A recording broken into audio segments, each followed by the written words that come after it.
committee will come to order. I'd like to welcome back Secretary Noem to the committee. The Department of Homeland Security is a $100 billion agency encompassing 16 different components, from the Transportation Security Administration to the Federal Emergency Management Agency. It has grown into an unwieldy bureaucracy, rife with unaccountable power and wasteful spending, characteristics all too common in large federal institutions.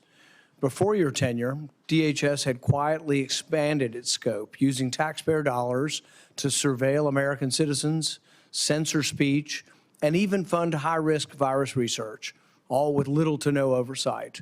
I commend you and the Trump administration for ending all government-sponsored censorship using DHS personnel. Just last night, I received the first set of records from the department regarding Tulsi Gabbard's placement on the TSA Quiet Skies watch list. These documents confirm our suspicions. Federal air marshals surveilled the now Director of National Intelligence during domestic flights in 2024, reporting back information related to her appearance and even how many electronics she was observed using.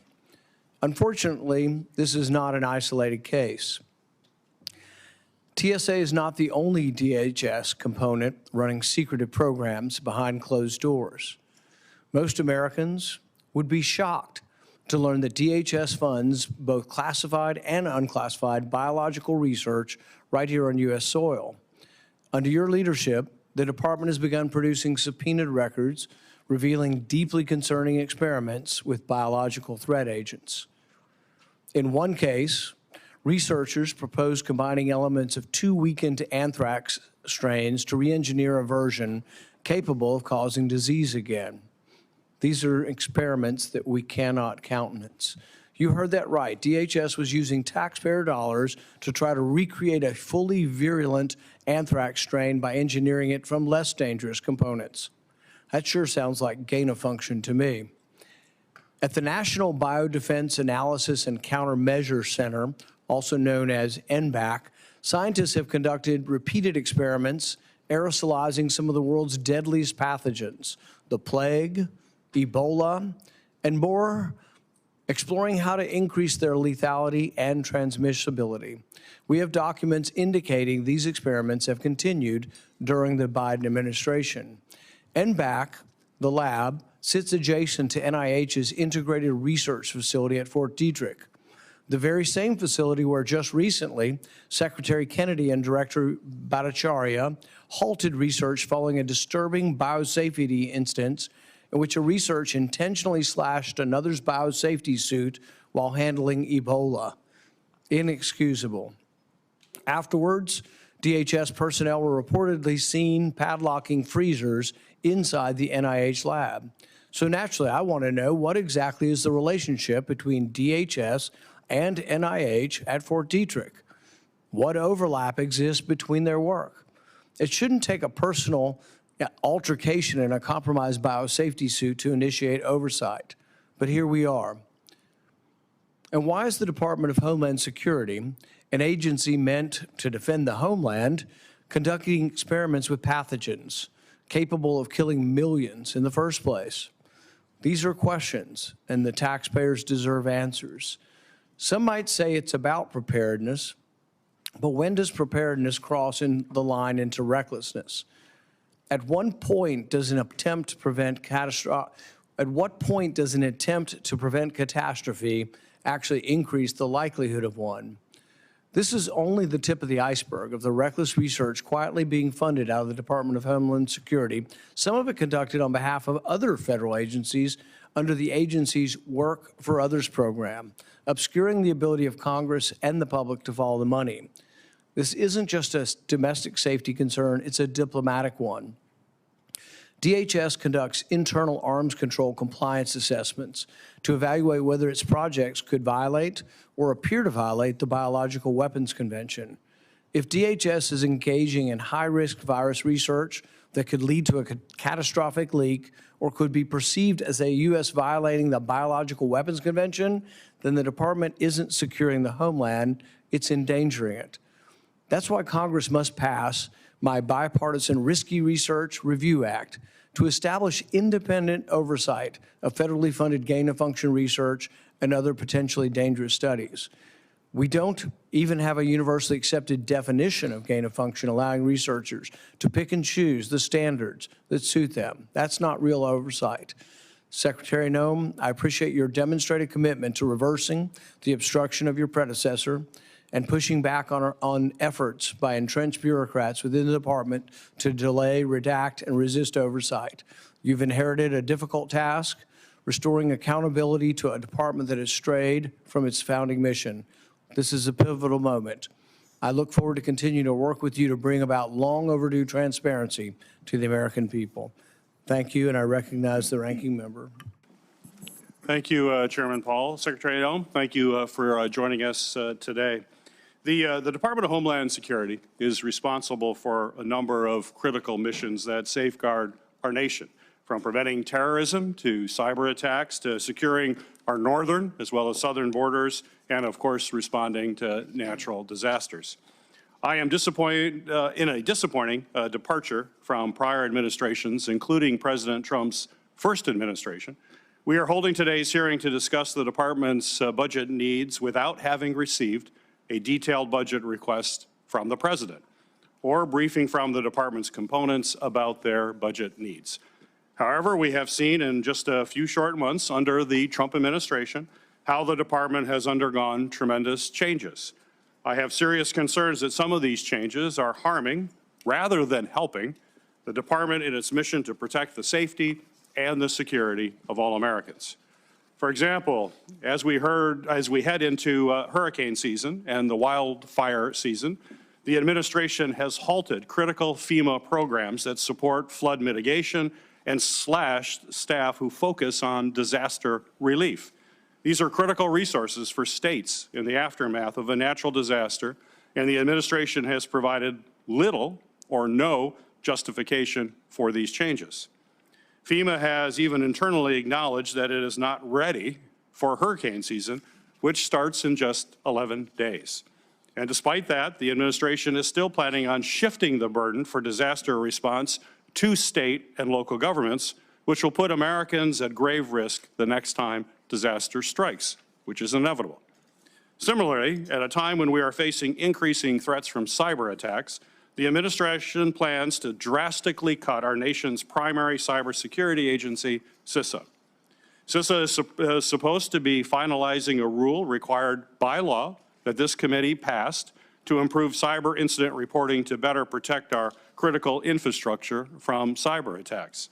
Yet, reporting indicates that 700 CISA employees have taken deferred resignation under pressure from this administration.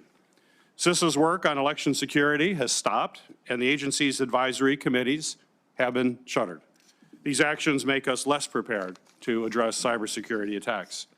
The administration also proposes cutting $247 million from the Transportation Security Administration's budget to reduce the number of frontline TSA agents.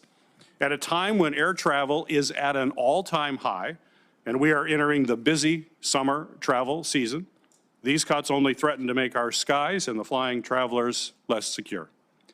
At the same time, the administration has also cut congressionally mandated oversight offices that protect the civil rights and civil liberties of individuals who interact with DHS components.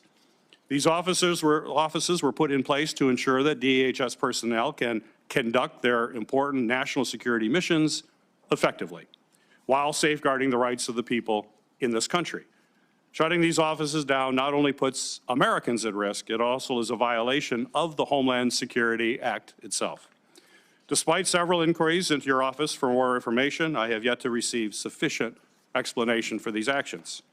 I also have serious concerns about this administration's inappropriate use of the U.S. military for domestic immigration enforcement and the outrageous use of taxpayer dollars, which I will be asking questions about, for detention at Guantanamo Bay.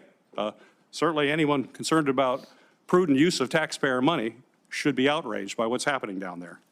Our nation faces a multitude of Homeland Security challenges, and this committee has always been willing to work to address them on a bipartisan basis.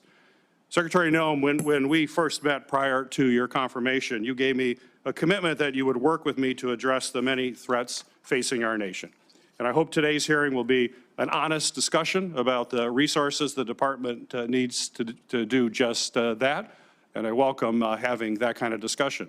I would hope that we would be able to have that discussion in a way that we have done in this committee in a bipartisan way for as long as I can remember, where our first round would be 7 minutes and then a second round would be 5 minutes. Certainly, Chairman Paul, I would hope you would continue the precedent that I've always known. When Senator Johnson was chair of the committee, he always made sure that everybody had 7 minutes. Certainly, Homeland Security is a primary concern for you, Madam Secretary, and for all of us. I'm not sure why the chair is insisting on 5 minutes. I know you're fully capable of answering for 7 minutes, and you shouldn't be concerned about it, but apparently the chairman is concerned about that extra time. So, Mr. Chairman, I'd hope we'd get 7 minutes on the first round and then 5, as we always have, as long as this committee has been in existence. Thank you, Mr. Chairman, and look forward to 7-minute rounds. It is the practice of the committee to swear in witnesses. Secretary Noem, please stand and raise your right hand. Do you swear the testimony you will give before this committee will be the truth, the whole truth, and nothing but the truth, so help you God?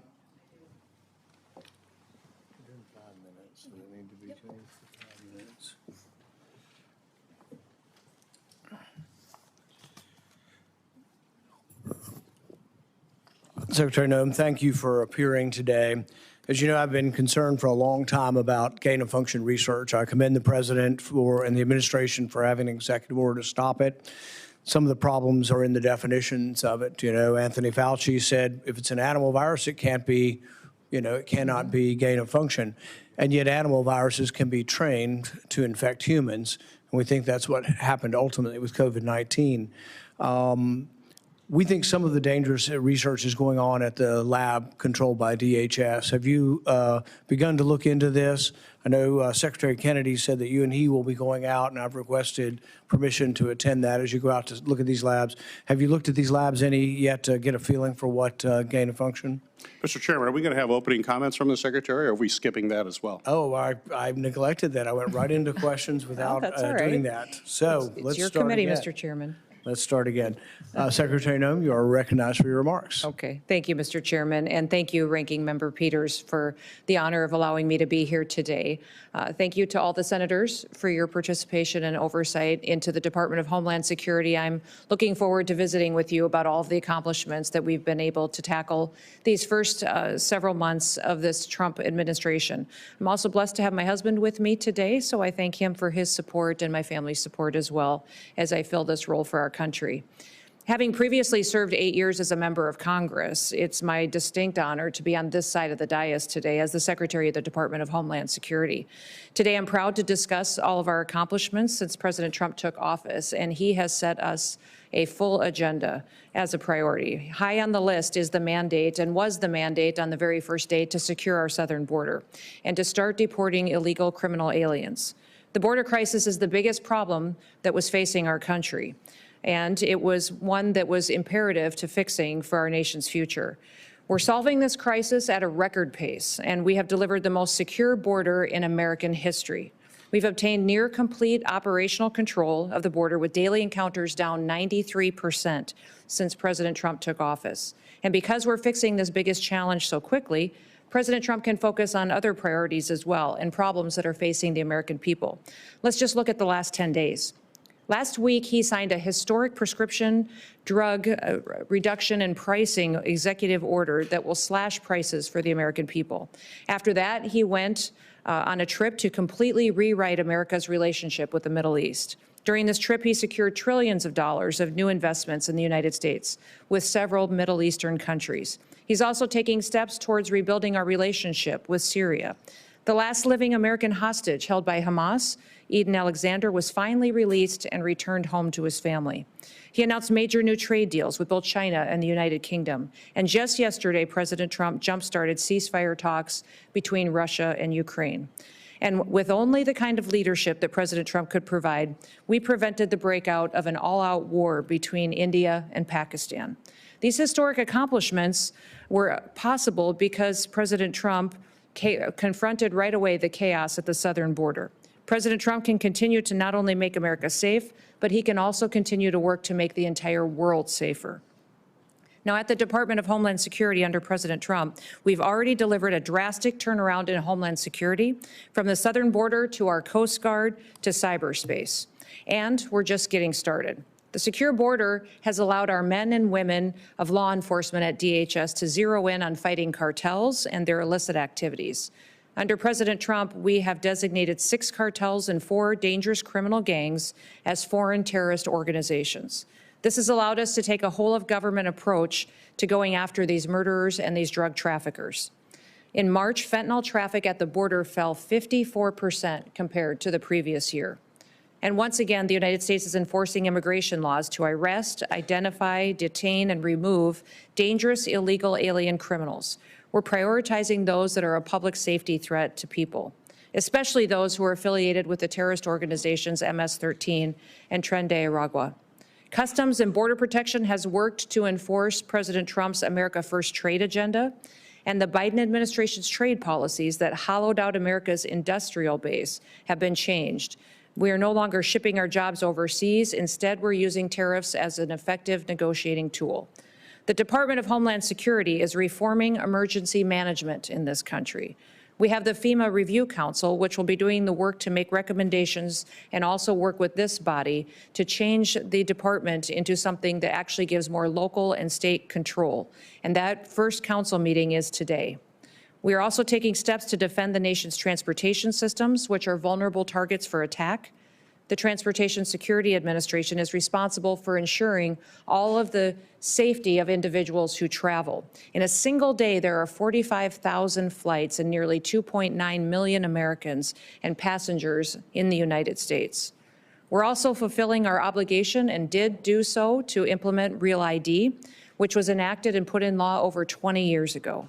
Validated IDs secure travel, safeguard our elections, and help make sure that we never experience another tragedy like 9/11 again. And as technology advances, so do the threats to our nation. That's why cybersecurity is so crucial to our future.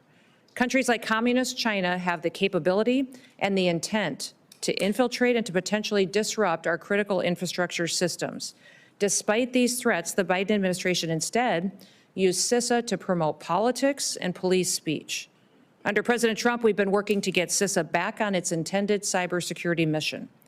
The Coast Guard is the only branch of the U.S. Armed Forces that is under the umbrella of the Department of Homeland Security.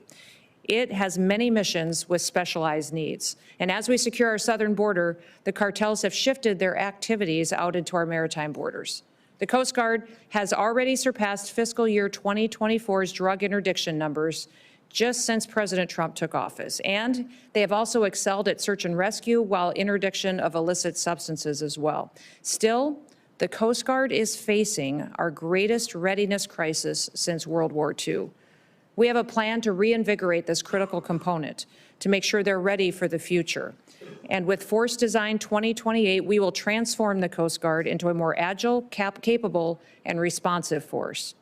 We're making sure that they have the resources and that they have the vision to lead and to be the point of the spear in the future. Now, since I took office, one of the responsibilities that I have is in reforming the Secret Service. We've reassessed the Secret Service's needs. We've gotten recruitment away from DEI recruitment that the Biden administration was doing, and we're making sure that they're equipped and ready to take on the task of protecting our future leaders and the leaders of today. So, Mr. Chairman, I want to thank you and thank this committee for your time today and allowing me to get the facts out into this important issues and topics that we'll be discussing today and to visit with this committee. I'm so grateful to the men and women of the Department of Homeland Security for all the good work they're doing to serve the American public. They're examples of bravery and patriotism and dedication. It's our responsibility to continue to provide for them the resources that they need to continue doing the important work that they do. And with that, Mr. Chairman, I look forward to answering your questions, and I yield back. Well, great. You got a preview of my questions since I went out of order. But That's all right. The NBAC, the National Biodefense Analysis and Countermeasure Center out there by Fort Detrick, we're concerned they're still doing some dangerous research out there, and it needs more oversight. Do you have any update for us on that? I do, and I want to thank the chairman for bringing a lot of history, to my knowledge, of this lab and the work that it was doing, and I appreciate Secretary Kennedy's input as well. Yes, we do have a visit planned in the future here in the next 10 days to 2 weeks with Secretary Kennedy to look into the work that this lab is doing and if it is appropriate for the Department of Homeland Security to be engaged in that. I think your concerns have created some oversight that is very helpful and will be helpful in making sure that they're doing correct research that actually is beneficial and not research that's been abused in the past. So the president has banned gain of function, and as you and I have discussed, it's important that someone can simply come forward who disagrees and says, well, this doesn't meet the definition of gain of function. This is essentially what Anthony Fauci did when everybody said the research in Wuhan was gain of function. They were taking an animal virus, they were running it through an animal model with human lungs over and over again and adapting it to be infectious in humans. That is gain of function. So the people and personnel make a difference. And so what I would ask is, as you ask the career people out there who've been doing the experiments, you realize that their natural tendency is to want to keep doing what they've been doing. So I think it's going to take scrutiny, new people, new scientists, consultants to look at each one of these and say, don't just tell me you're not doing it. Give me a list of 20 or 30 experiments. What are you doing? And as an example of that, you know, we've been sending records requests for 3 years and we got nothing until you came into office. And I hope that you will be looking at our records requests. They're all dated in time, some of them by 5 Republicans, some of them by Republicans and Democrats, and they were just routinely ignored. Have you had a chance to look at the chain of questioning here to see if there's anybody that was actually purposely obstructing us? Yeah, so I thank you for asking those questions and talking about the follow-up to members of Congress, senators and representatives. My predecessor didn't respond to anybody. It didn't matter if you were a Republican or a Democrat. He didn't respond to your letters and your oversight. And I've tasked all of my people with changing that about our Department of Homeland Security, that we will be responsive to Congress. We've given you about 50,000 pages, I think, so far of information. We continue to get and gather more data and facts that we can return to you so you can conduct oversight. What I would say is between NIH and the Department of Homeland Security, there are no research projects ongoing right now today or that we've been able to find as far as projects they were doing together. We did have a couple of employees that were contracted for their specialty backgrounds that have done work over at NIH before, but that kind of oversight needs to happen. And I think it's important that we have an independent outside source that also is reviewing the work that they do. As you're collecting the records, I would just ask that you ask the people, why wasn't it given before, and see if you can find where the chain of command ended. Were there people purposely not giving us the records because they really shouldn't be employed by government? Secretary Mayorkas has told us repeatedly that there was no censorship going on. The CISA wasn't doing anything. They weren't involved with speech. We know from the Twitter files they were. Have you ever uncovered any internal communications or activities that contradict their testimony with regard to the government being involved in censorship?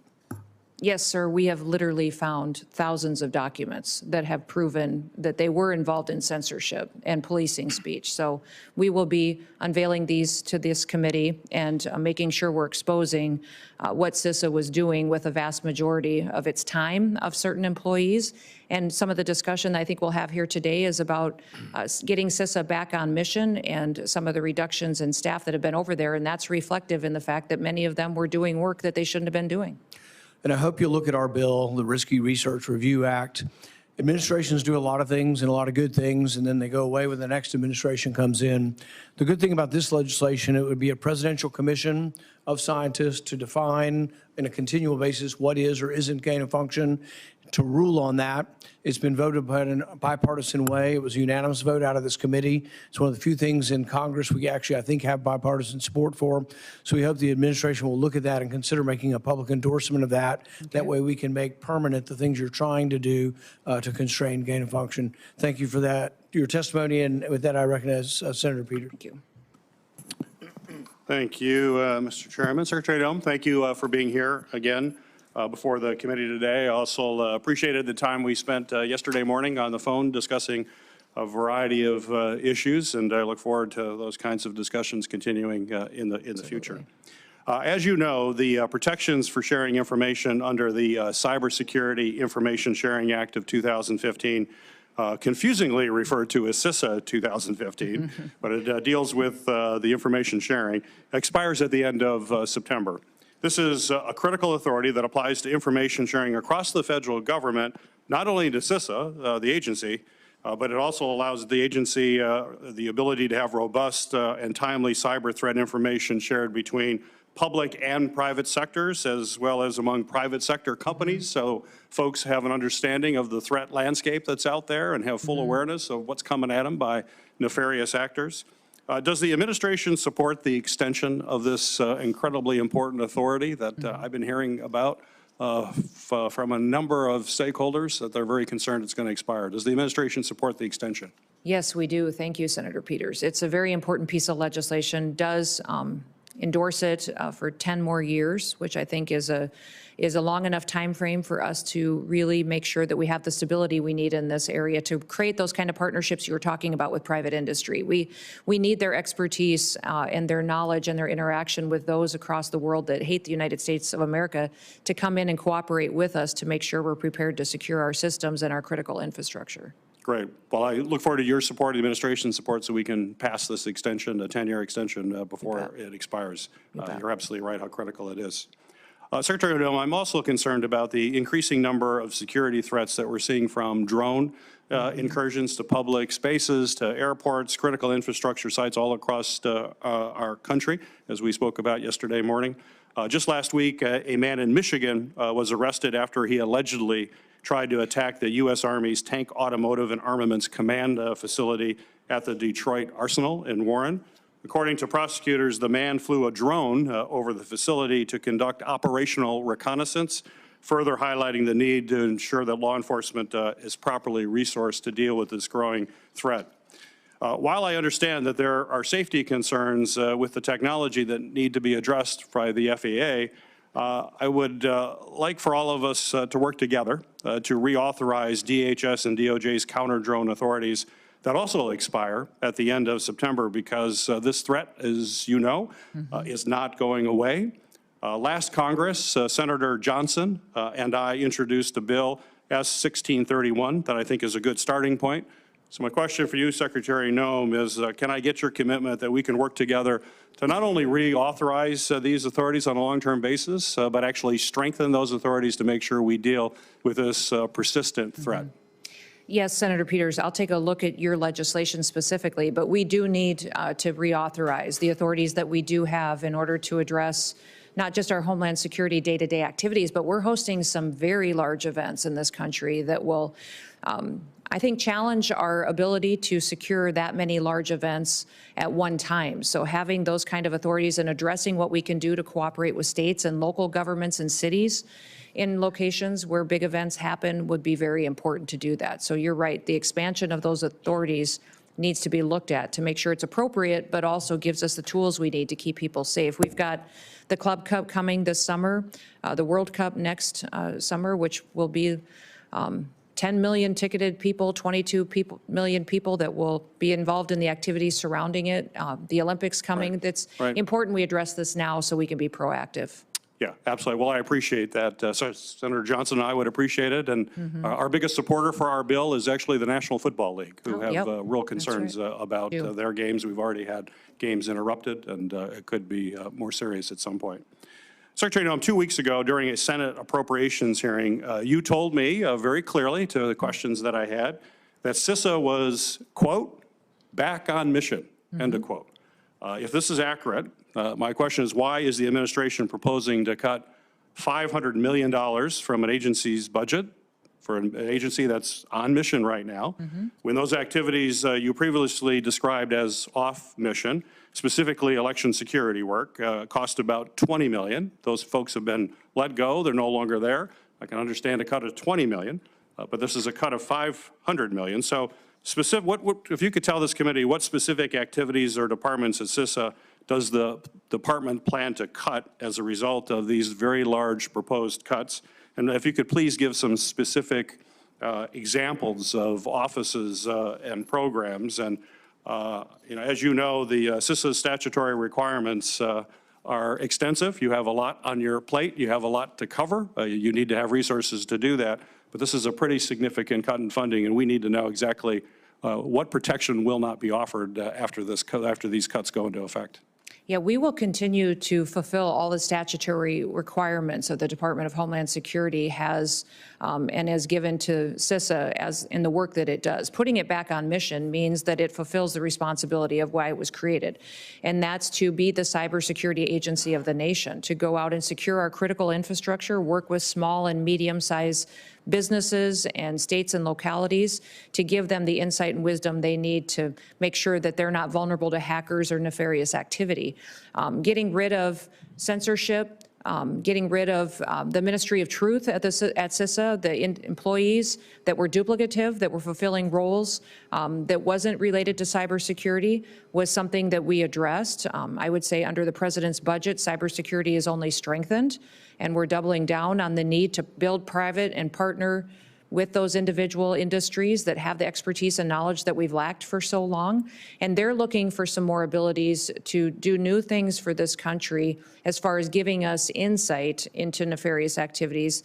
But they do ask that we give them some level of protection from liabilities. And I think you're very familiar with some of their concerns. I want to work with you to see what we can do to address those needs so that we can have the information we need to really, truly secure the country. One of the biggest alarming things, and I think I visited with you about this before, was that we still don't necessarily know how to stop the next Volt typhoon.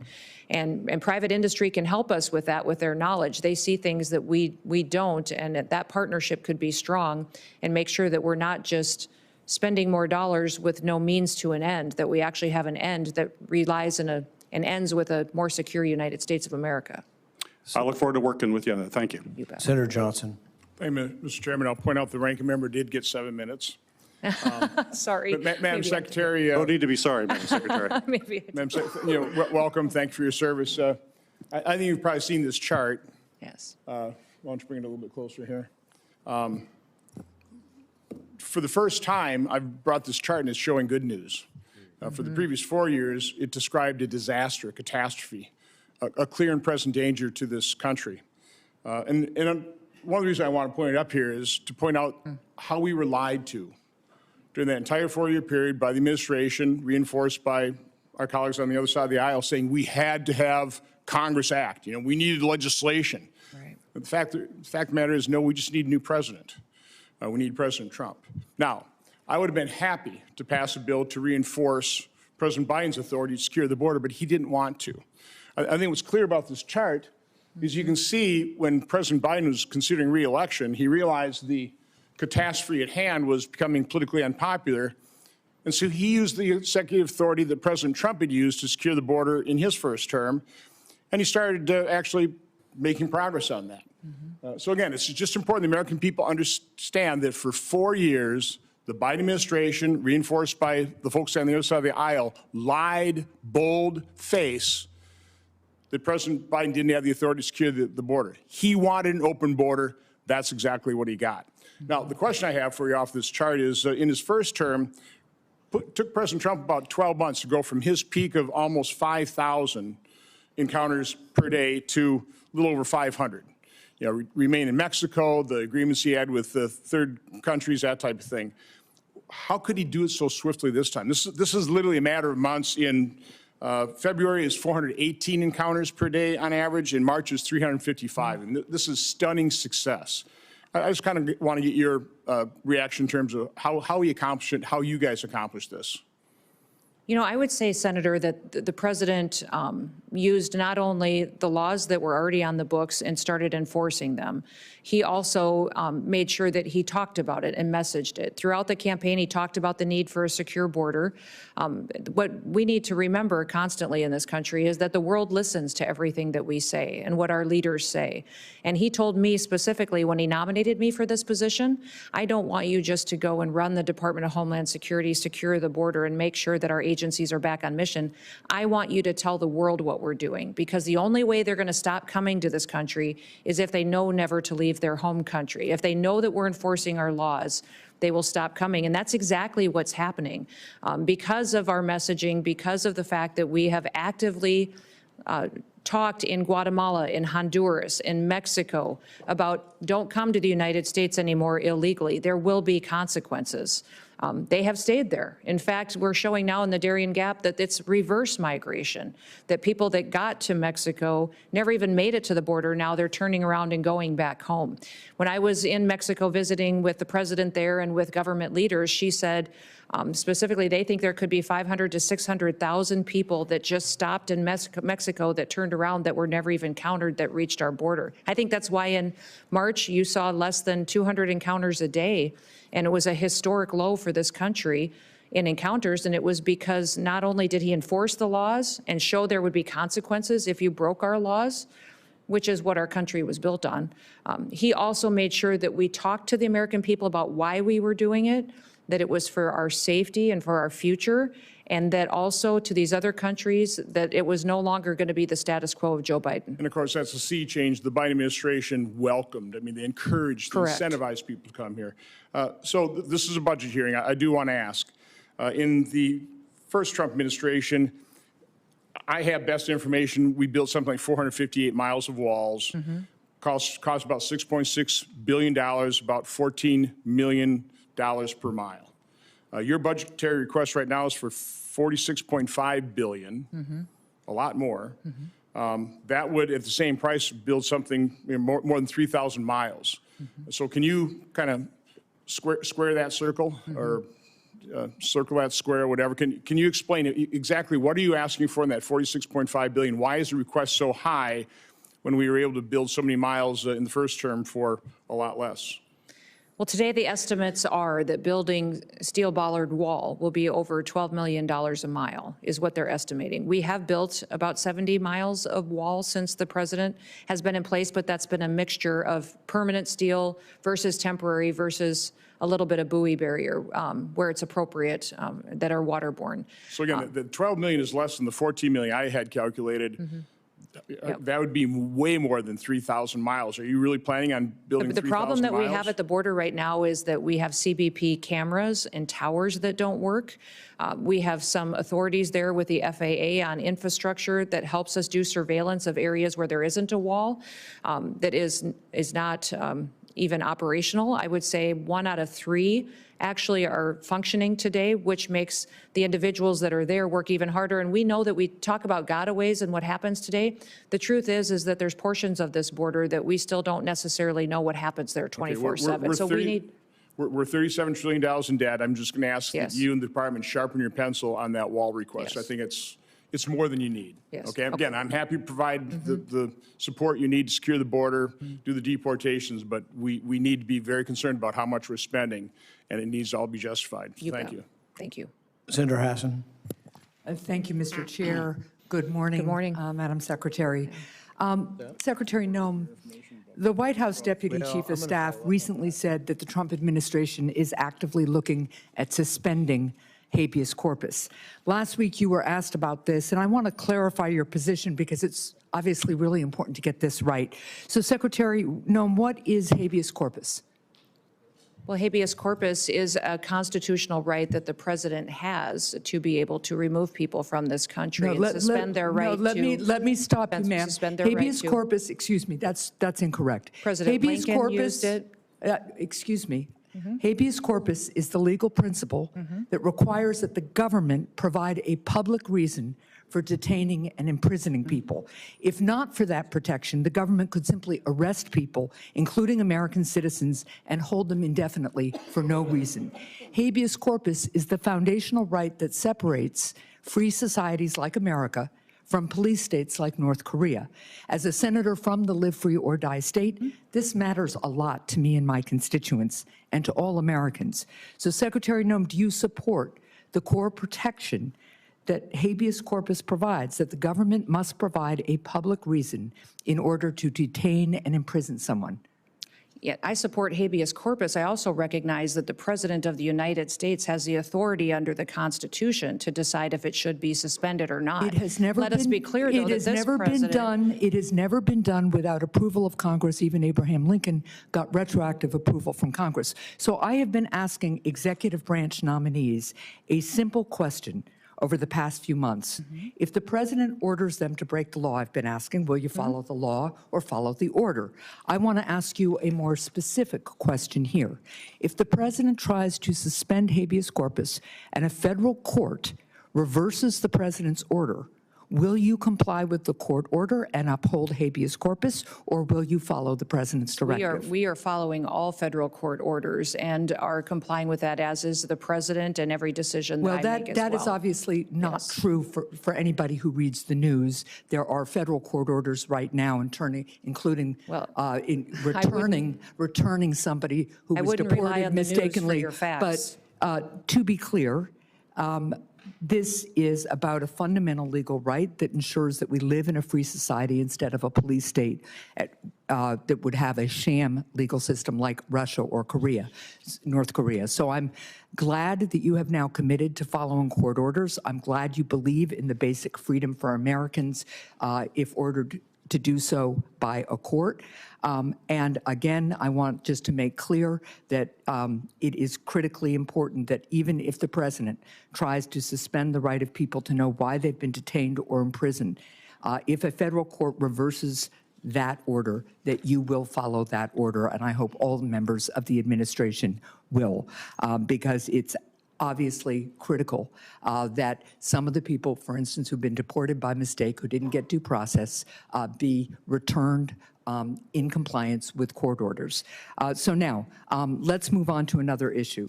International criminal organizations target Americans with sophisticated cyber crime, including elaborate scams that robbed Americans of billions of dollars, with seniors in the United States losing $5 billion to scammers in 2024 alone. As artificial intelligence improves, so does the ability of criminals to deceive and defraud Americans. With this new technology, criminals can impersonate loved ones, develop advanced malware, or make more convincing phishing messages. How is DHS working to identify trends in illegal activity and ensure that new AI systems have safeguards in place to prevent their use in criminal activity? Yes, we are working extensively through CISA, but in all of our agencies to make sure that we're going after these criminal, nefarious actors. I would say partnering with private industry is critically important so that we have the insight that we need to really understand the tactics that they use and the advancements in software. The AI ability that they have to adjust and to supersede some of our systems is incredible. And so investing in those systems is important, but also having the knowledge and bringing everybody to the table and breaking down the silos between our agencies and our intelligence agencies is important, so we all have the information that we need to get. Well, and that gets me to one final point and question here, because Senator Peters began to ask about it. There's been recent reporting that indicates that the Chinese government installed remote access to Chinese-made power inverters in the U.S., raising concerns that the Chinese government could try to disable parts of our power grid. And you made a comment following up on Senator Peters' question about the importance of not only working with private industry on this issue, as you would also want to work on AI, but also on working with state and local governments on cybersecurity. And can you just talk to me a little bit about how DHS is partnering with state and local governments right now on cyber? Well, that's one of the core critical missions of CISA, is to help those state and local governments harden their systems. We're extremely vulnerable by our weakest link. And so when you have a small state that doesn't have the resources it needs to invest in these security operations, then they're vulnerable to attacks and hacking attempts, and they can access our systems. If they have a contract or a system that interfaces with the federal system, it makes us vulnerable as well. So we are responsible for 10 of the 16 critical infrastructures under the Department of Homeland Security, and making sure that China can't come in and shut down our electrical grid, our water systems, things that people rely on every day for their day-to-day lives is very important. So that's why we need these kind of partnerships, is to make sure that we're secure all the way down to our smallest actor that participates. Well, I appreciate that, and I appreciate working more with you on that. Thank you. Thank you. Senator Lankford. Secretary Noem, good to see you again. Thanks for your leadership and the work that you've already done, and there's a lot more still to do, but y'all have had a pretty remarkable start in the process. And very grateful. For 4 years, every single hearing we ever had with any DHS official was dominated by border, close it, close it, close it, close it, and excuses why they couldn't. It's kind of fun for me, actually, to be able to sit here and hear a conversation about FEMA, about Coast Guard, about all the other aspects of DHS that's out there, Secret Service, when all we had time to talk about was about border in the previous time. I had my team pull together just the March numbers for the last 4 years of border crossings. And what happened? If we go back to March of 2022, 222,000, 2023, 193,000, 2024, 189,000, and then this last March, 11,000. And to be able to see the dramatic difference that's happened in a very short period of time in the enforcement that's actually happened, it's given a deep breath to the nation. It's also given an opportunity for the folks at the border to catch up. I was in San Diego a couple of weeks ago, meeting with the Border Patrol folks in CBP and Coast Guard. They're in San Diego and their enforcement around the Tijuana border, and to be able to see what's happening. And the morale there is dramatically different, dramatically different from the times that I've been there in the past. You had mentioned Coast Guard as well, and I want to be able to just highlight that. Then I've got a whole bunch of other questions I want to go through, but I just want to say thank you to you and your team for the work that's been done. The Coast Guard folks are getting an additional pressure point there. Folks are getting on jet skis and panga boats and coming around. Coast Guard's not only saving lives, as we've seen in the past couple of weeks even, about some of these panga boats that are coming in that are capsizing out there. Coast Guard's rescuing and actually removing folks at the same time in the process. They've got to have additional cameras. They need different radar systems. They need additional people that are there. I saw some of the DOD personnel that's working alongside Coast Guard folks to be able to assist them from other agencies of DOD. They need additional folks there. So one of the questions I want to ask you was about Coast Guard and the plan. You mentioned that about additional assets, but there are radars, cameras, other things, including personnel, that they're going to need help on. Yeah, I would say the Coast Guard, its mission set is pretty expansive. And most of the time, they're not only just doing search and rescue, they're out there doing interdiction on the water. They're also participating with the Navy in securing projects and missions worldwide. And, their cutters move faster and help work securing our warships and our aircraft carriers, and it's incredibly important, the work that they do. So we're grateful for that, but we also recognize that they've been neglected for years. They've got cutters that have been delayed. We're outmanned by Russia and China every day in the Arctic region, in the Indo-Pacific region as well. We need more assets, but down on the border specifically, you talked about the fact that these cartels are using faster boats with faster engines and jet skis to outmaneuver the Coast Guard, and that's how they're penetrating into the country and proliferating their drug use and human trafficking. So we're going to continue to get them the assets they need. They need airframe. They've got several that have been grounded because they can't even be maintained anymore. They need cutters, but they also need counter UAS technology. Every cutter could use that. They see drones every day out there on the waters, and in the work that they do, that they can't find out why they're hovering over their mission set, what they're doing if they're weaponized, and then use that to protect our country. They also need satellite technology. They need new software systems and to be able to interact with law enforcement. Their communications. I talked to one Coastie when I was out spending time with them on the front line, and thank you for spending time with them, by the way, because that doesn't just mean the world to them. I think you learn in a different way truly what their needs are. One was carrying around 2 radios that probably weighed 5 to 7 pounds each. And I said, why are you carrying 2 radios? And he said, well, this one's an old one that doesn't really work, but this one is even older than that doesn't have some of the channels this one has. But, I have to carry 2 of them to cover all my bases. And I wish we could get the newer one. Then I could put both of these down and it weighs half as much. So this guy's walking around with his belt filled with not only all of his other equipment, but also these radios. And it's that we can't afford to buy him a new radio that was already released 5 to 10 years ago, but we haven't upgraded for these individuals. So some of that stuff could be addressed and is very important for us to do so. Well, thank you. Thanks for paying attention to that as well. That's going to be vital for us in the days ahead. Just quick comment on a couple of things on this. our team has reached out to your team. There were a lot of things the previous administration would never turn over to us. We're doing some investigations to try to get data. For instance, on the Parole Plus programs that were done, we could never get any data on that. We're trying to figure out where are those people, what actually happened to all of them. And so we'd like to be able to get some of that information. So we've got several pending requests with your team just to be able to get those things. And the other thing is on the FEMA grants, based on the tornadoes and the storms that have come through much of the Midwest, including states like Kentucky and Oklahoma of late, some of the building resilient infrastructure and communities, some of those grants, there's a hold on, and we're just trying to be able to figure out the future of that. So just some additional information would help our communities to be able to prepare as well. Mr. Chairman, thank you. Absolutely. Senator Blumenthal. Thanks, Mr. Chairman. Thank you for being here, Madam Secretary. I'm sure you've seen the recent reports that your agency is going to sponsor a reality show, TV show, in which immigrants would compete for U.S. citizenship.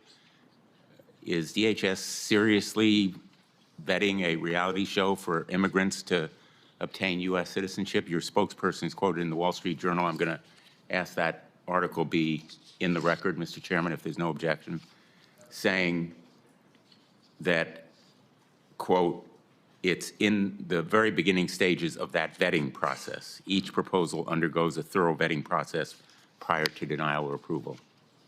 Sir, we have no knowledge of a reality show. There may have been something submitted to the department, but I did not know So anything you can about this confirm that reality you're not show. considering Until it. the reporter reached out, we told him, we have no knowledge of it, we don't know what he's talking about, and they still printed wrong information. So that spokesperson article, said- in fact, they had to change it later because they lied so bad, and they had us on the record saying, I had no knowledge of a reality show, the department didn't. There may have been something submitted somewhere along the line because there are proposals pitched to the department, but me and my executive team have no knowledge of a Well, reality I hope show, and it's that not under your consideration. response is to confirm that you will not do a reality show There are no plans whatsoever to do a reality show. and that On your that. spokesperson was completely misquoted as saying that it was being vetted. That article was completely inaccurate and false. And the fact that they Let me printed go it to when they some knew of it was the false expenditures. was a dereliction of their work. Let me go to some of the expenditures that your department is making. $200 million for an ad campaign fawning over President Trump's supposed accomplishments. $21 million between January and April for transporting around 400 immigrants to Guantanamo Bay. About half of them were flown back to the United States. $6 million to El Salvador to imprison 300 individuals in a prison known for grave human rights violations, and many more, including $1,000 to immigrants wishing to self-deport. I understand one of the planes left within the last 24 hours. None of these expenditures are in your present budget. Aren't you going to run out of money before the end of this fiscal year? The continuing resolution doesn't cover any of them. No, all the dollars being spent are being utilized as authorized and appropriately for the Well, situation. none of them That have flight been that left authorized, yesterday, though, under the flight that- continuing resolution or any other way that we normally authorize money. You're just spending recklessly, and it would seem wastefully, without authorization. That's against the law. Well, Senator, I completely disagree with you. I'm doing the job that the Secretary of Homeland Security is supposed to be doing, the one that the last secretary refused to do, that endangered the future of our You country. may think What you're I'm doing doing is the making job, sure we're but enforcing you our laws, operate and that under people who are here that are criminal, authorization illegal that this aliens are committee returned home. provides. You are acting in a way you think you're doing your job, but The you American also have a people responsibility told to us follow to the do law. this job. The American people overwhelmingly in the last election said, we want a secure border. We want to make sure that no They did longer not tell are the you scales of to justice act tipped in favor outside of your legal criminals. authority and spend money that is not in your budget All money is authorized being by spent this according to how it Congress is or authorized any and other Congress. appropriately. Let me ask you about the money that is being used to supposedly repatriate Afghan allies, refugees to this country from the Taliban, Ukrainians who have fled here from Russian aggression. Can you confirm that money is being taken from the foreign aid allocation? Are you talking about the temporary protective status program? Correct. Yeah. So the repatriation supposedly of those individuals here under the temporary protected status program. Yeah, so we do have thousands of individuals that are here that have been participating in the TPS program.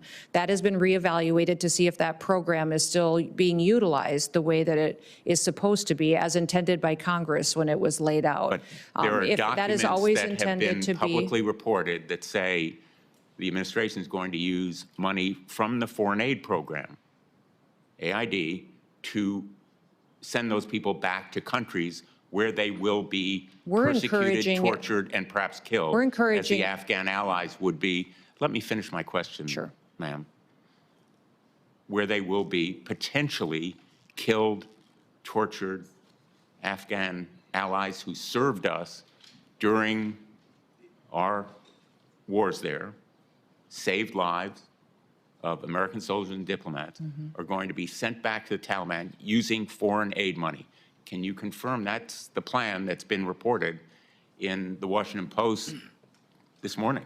No, I won't confirm that because that's not true. Those individuals have an opportunity to apply for asylum and other programs where they will be protected if their lives There are in is a danger plan from to the send government back that's in their anyone country. who can't Time qualify has for asylum? expired. Senator Moody. Thank you, Chairman Rand, and welcome. Thank you for Thank you. being here. Yeah, thank you. I think I can speak for everyone in this room and everyone in this country that you are a welcome addition as the head of DHS. In fact, you heard time and time again from everybody that's been questioning you. They sought repeatedly documents from that agency. I litigated as Florida's Attorney General against DHS and Secretary Mayorkas and sought documents. And as part of that, and I hate that it took litigation to uncover what I believe was the most destructive cover-up in our nation's history. But I uncovered plans by DHS when the border was overrun to just step back and let everybody come in and facilitate that. Plans to push quotas into the interior daily. Plans to build illegal programs to bring more and more people directly here from out of our country here. Plans to illegally release people into the U.S. that had been brought here for prosecution, solely for prosecution for drug crimes from outside our country. And when they finished their decades-long prison sentence as drug traffickers, instead of historically as they would have been deported, they put them back into the community in which they were prosecuted and released them. The premeditated calculation that went into destroying our borders and pushing barely vetted, oftentimes dangerous people into this nation, I believe was something that we will look back on in a nation and say that was the moment as a country we stopped taking seriously protecting the sovereignty of our nation, our security, and making sure first and foremost we were keeping an eye on the plans of our enemies and the weaknesses that we had as a country. And I cannot thank you enough for stepping up and coming back to work, coming to DC, having been home in your state, coming back to the swamp to try and reverse the damage that was done. In fact, we've been talking a lot about cover-ups and things that were kept from the American people in the last administration. Your predecessor sat here and testified to Congress time and time again while I was busy litigating as an AG, uncovering the real plans. The border is secure. The border is secure. The border is secure. Time and time again, he lied. And in terms of someone that needs to be held accountable for perjuring themselves, it's not just about not providing information. It's about lying to the American people as he systematically made our country weaker and put their lives and their families in danger. I think that is abhorrent. I cannot believe a person was allowed to be trusted with the responsibility he was given, and I am so glad that you're willing to be here and take questions and provide documents about that. The Coast Guard is one of the things I think you said to testimony. It's been neglected for years. Our service is outmanned and equipped by Russia, China, and the cartels. We need cutters. I can tell you in Florida under the last administration, we kept seeing people, many times criminals, coming to our shores. We are a maritime border, obviously. We had to surge resources. Thankfully, President Trump came in on day one and asked that we do that, so we were able to surge resources there. But I just wanted to give you some sort of example. In the last year, we saw 13,500 illegal aliens stop from entering Florida, about almost 700 vessels that we kept from coming onto shore. So important that we get the Coast Guard cutters, get those ships built, ramp up assets. Thank you for that commitment. I am concerned that we might, in trying to do that so quickly, much needed, that we give foreign nations or companies outside the United States contracts. Do I have your word you will look at how we can readily increase our Coast Guard assets like our Coast Guard cutters, but using American businesses? Absolutely. That's one of the things that Force Design 2028 focuses on, is making sure that we're building those kind of partnerships to meet the needs that the Coast Guard has. And I'd say our greatest asset is our people. I'm so thrilled with the fact that Coast Guard recruitment is at 108% of its recruitment goal, just because of the excitement to serve in a fleet that gets to do its mission again and recognizes that it's been neglected for too long, but there's a focus and a recognition of the important work that they do. And certainly Florida has participated a lot with a lot. partnering with not only in Texas at our southern border, we've sent assets there, but we are ramping up our own assets to complement what was not provided up to us in the last administration. Thank you for your dedication to making sure that's provided to us so we can secure our own maritime border. Appreciate that. Absolutely. Absolutely. Thank you. Perfect 5 minutes. Thank you. Senator Kim. Thank you, Chairman. Madam Senator. Secretary.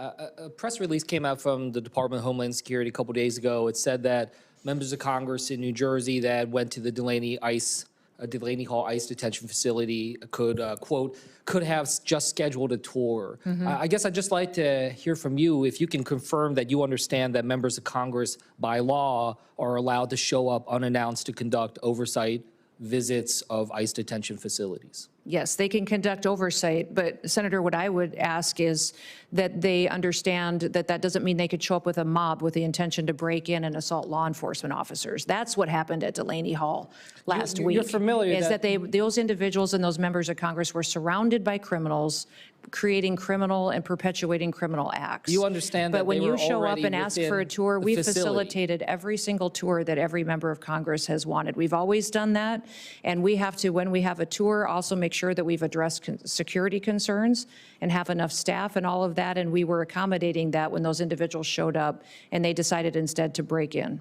You know that they were already on the ICE premise, already facilitating into having the tour when there was the arrest of the mayor. They were not breaking into They had broken through the outer fence, and they were interior on federal property when They the were crimes invited occurred. in by ICE as the ICE was preparing to give them a tour. That You're doesn't aware of give that? them an excuse to start punching law But you enforcement understand that they were not officers. storming the wait. fence. Well, I at don't the- understand. Are you making excuses for their behavior that day? I'm just trying to clarify what exactly happened. Oversight is an important part of what Congress does and what you provide to our department, and we welcome it. We give tours when members of Congress ask for it. We just ask that they not be politicized, that they actually are there to provide the oversight that is needed to ensure that we're doing if I due were to diligence show in our up- job.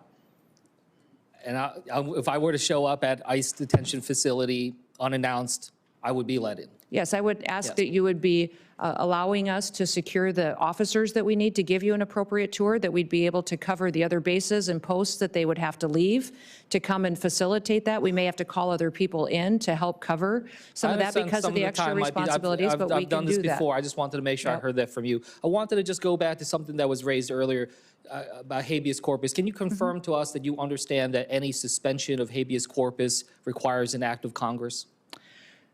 President Lincoln executed habeas corpus in the past with retroactive action by Congress. I believe that any president that was able to do that in the past, it should be afforded to our current day president. This president has never said he's going to do this. He's never communicated to me or his administration that they're going to consider suspending habeas corpus, but I do think the Constitution allows them the right to consider it. When we saw what happened with, how many times has habeas corpus been suspended in our country? Once that I know of. 4 times. For certain. I'm not And certain if the- those but were. the instance that you were referring to was one where the courts subsequently showed that Congress is the one that has the ability. Do you know what section of the Constitution the suspension clause of habeas corpus I is do in? not. Nope. Do you know which article it is in?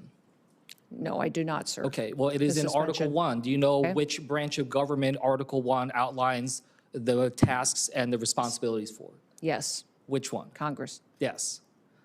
Stephen Miller has said that he is actively considering, that there is active consideration of habeas corpus. Have you had a conversation with Stephen Miller about suspending habeas corpus? I have not. When it comes to FEMA, this is something I'm concerned about. Being from New Jersey, we've had challenges with Superstorm Sandy and others in the past. I was alarmed when I saw some reports that the acting head, Richardson, said last Thursday that he's about 80 to 85% done with the hurricane season plan, given that we are just days away from hurricane season beginning. I just wanted to ask you, is he done with his hurricane preparedness plan? He is working diligently with the employees at FEMA and are prepared for hurricane season. What you Have you seen this referenced, plan? Have you seen this plan? Is he yes, I've been presented it to you? actively engaged in hurricane response and preparation. seen the We're plan? pre-staging people, pre-staging equipment. Is that We're plan making sure that something- we have tabletop exercise we're running through with all of our regions on what their response will be. It's been very extensive how we've laid out this plan. And What- will you be able to share what- that plan with this committee? I will check and make sure Yeah, that if I you can can, check but I on would that. think that we would be able to do Okay. that. I can't Just see any one- reason that would be. Just one last thing. A couple weeks ago, you said that you were considering restarting in-person training at the National Fire Academy. Mm-hmm. I just wanted to ask if you're prepared to tell this committee that you are moving forward with restarting in-person trainings. Yes, the plan is to do that again, so. That has been approved yeah. to restart? Yes, it has been. Okay, thank you. And with that, I yield back. Senator Scott. Sure. Thank you, Chairman. First, thanks Secretary Noem for being here today. I want to take this opportunity to thank you and President Trump for returning the Department of Homeland Security to its core mission of securing the homeland and making communities safe again. We had an increase in threats under Biden and a complete open border. You have prioritized our border. Daily border encounters have plunged 95% since President Trump took office. Is that correct? That is correct. You're finishing the border wall. In 100 days, DHS already has 85 miles of new construction, either planned or under construction. That is correct. That sound right? Yes.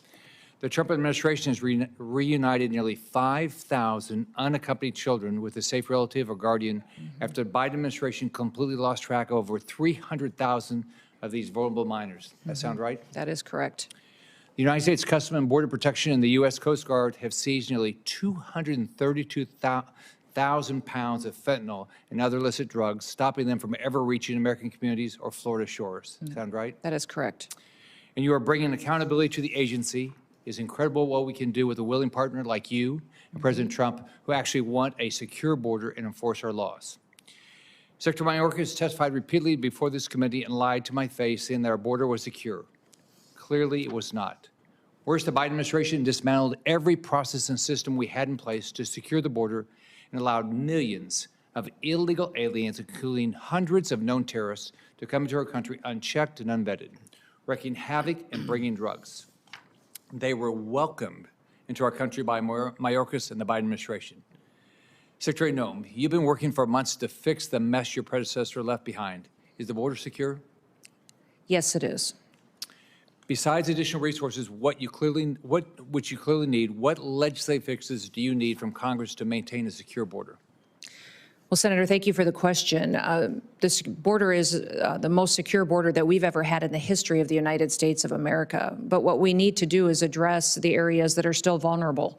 And those areas require technology, wall infrastructure, more individuals at times. That we need surveillance equipment, camera equipment to be fixed. Only 1 out of 3 CBP cameras are really functional right now. So the reconciliation package is incredibly important for us to have the resources we need at the border, but also to make sure that CBP can continue to do their work that they do of our ports of entry, assessing tariffs and collecting duties, all of that. But beyond that, reconciliation has needed assets for other areas of our national security portfolio. The fact of the matter is the Department of Homeland Security is one of the largest agencies with one of the smallest budgets.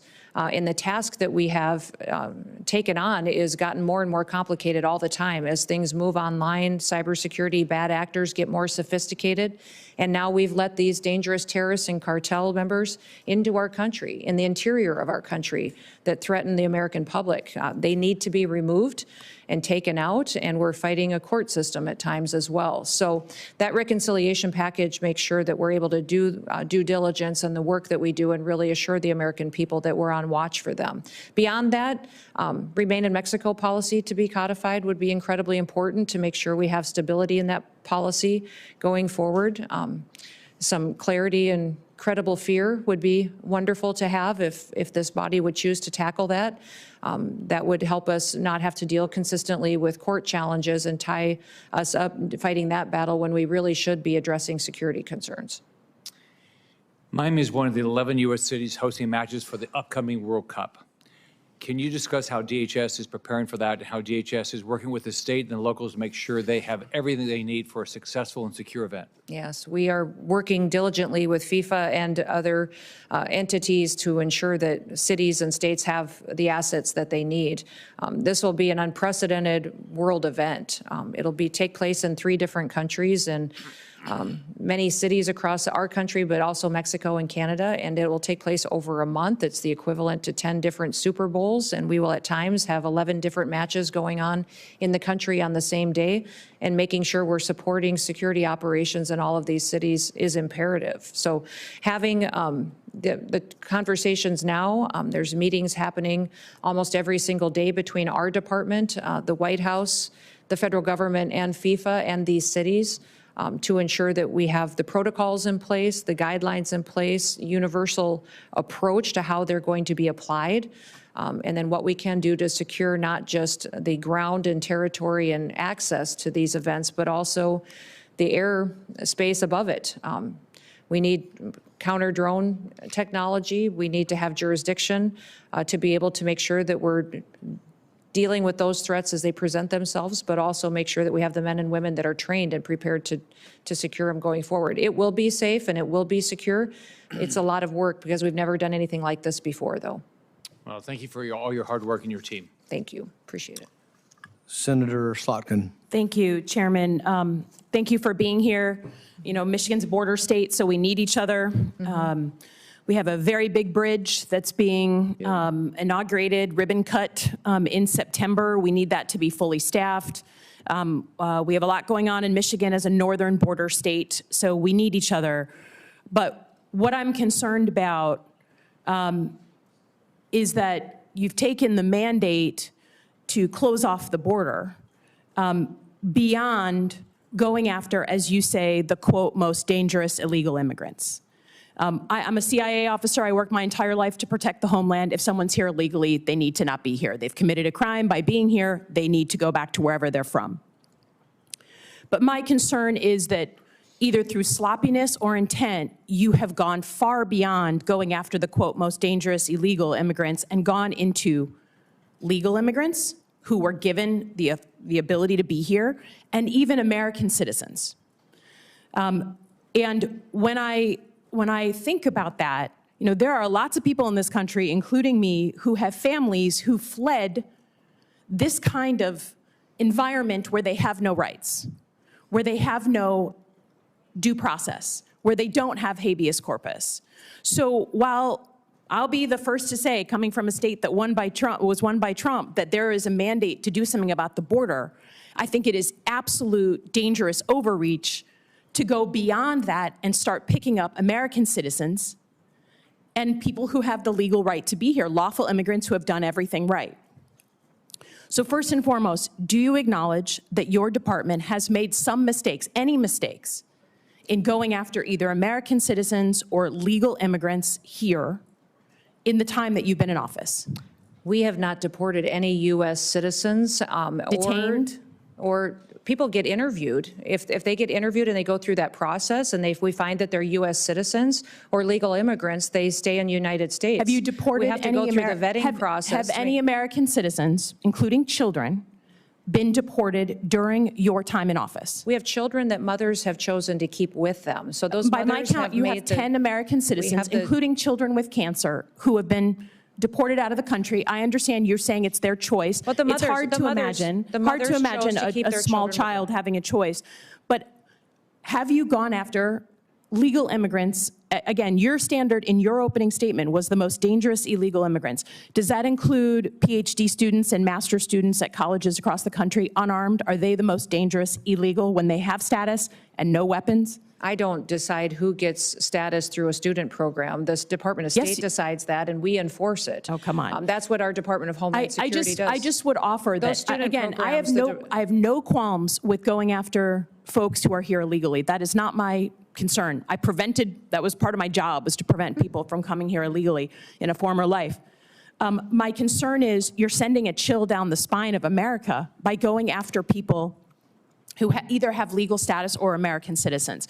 And when my colleagues ask you about habeas corpus, and you say, literally, we can review the tape, that you believe it's a right the president has, you sat here in front of all of us and swore an oath to the Constitution, and that is not at all what habeas corpus is. It is a right that we all get, that American citizens get, that people who are in the United States legally have.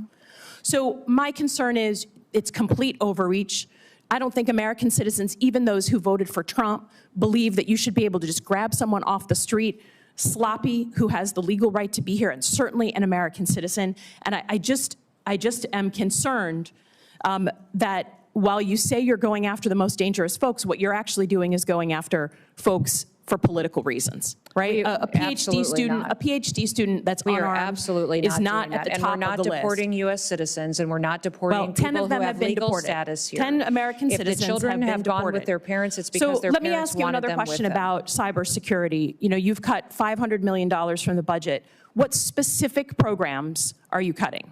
Because there are programs that really aid states and locals that we depend on for cybersecurity. And we know that right now, while we may have good security in the federal government, if you are a local state official, you're depending on the federal government. So have you cut the ISAC program, the program to states and locals on cybersecurity? The president's recommended budget has a reduction in $491 Does it cut million. that program? I've heard the And what talking it's doing point. is Does it putting cut the CISA program? back on mission. And it's you can't say ensuring that this is the most cybersecurity is going to be strengthened. You cannot say it's the most cyber-secure administration if you're cutting the program to my state and to your state. It will and if you be look when on we- record, that's what you've cut. I yield back. Time has expired. Senator Hawley.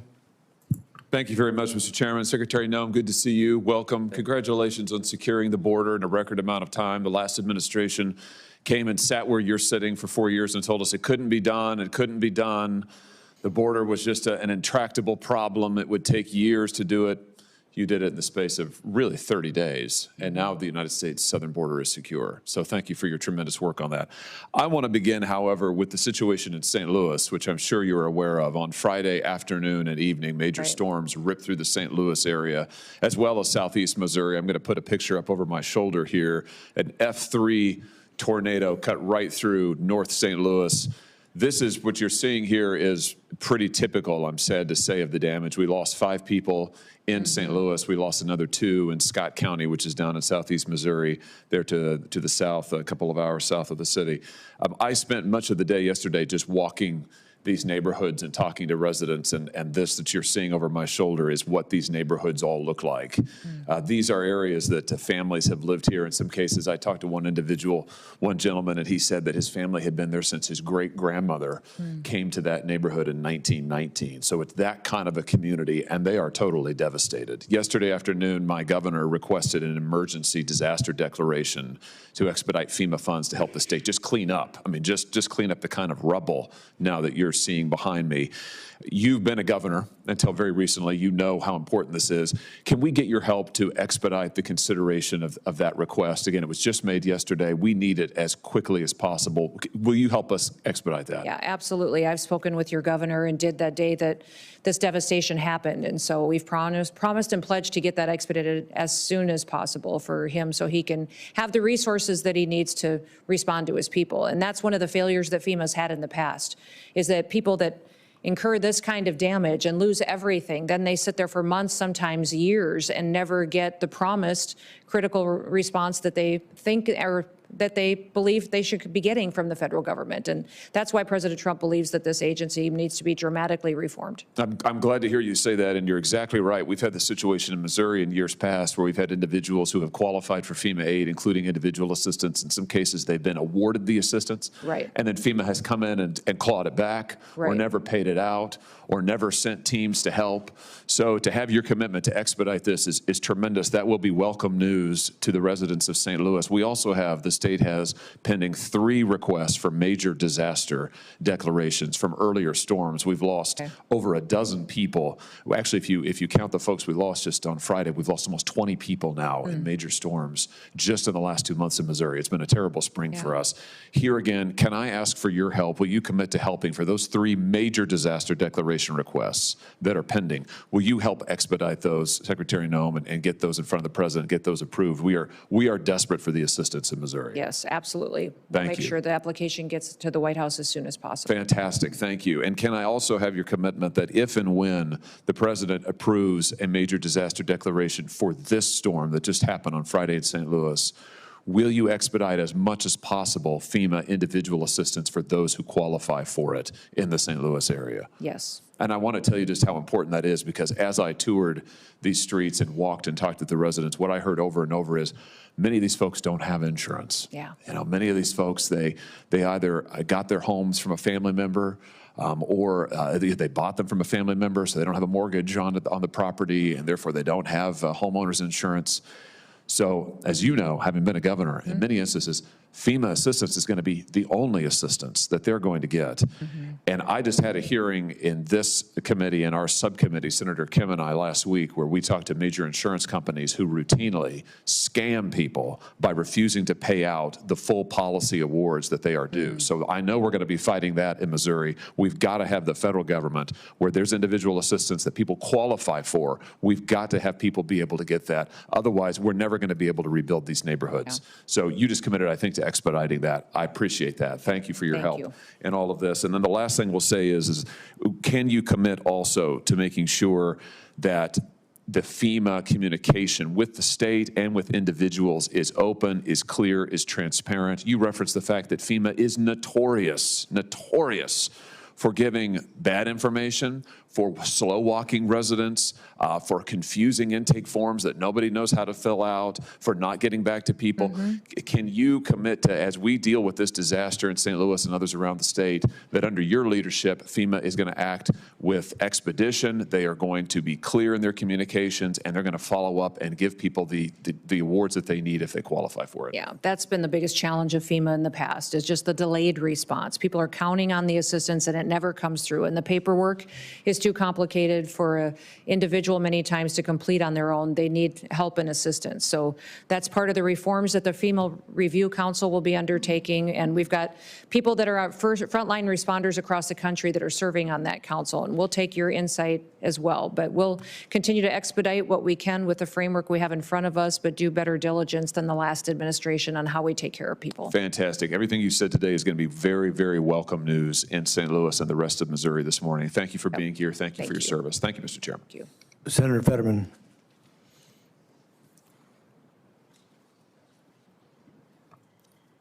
Thank you. Secretary, hi, hello. As you may know, I'm from Pennsylvania, and I occupy perhaps a unique position. I've been very, very, very pro-immigration, but I early identified the serious problem about the border, the security. And I've said this publicly, I'll say it now, that my party failed to secure our border. And we deserve to pay a political price for that. And I've been trying to find a way forward to move forward on those things.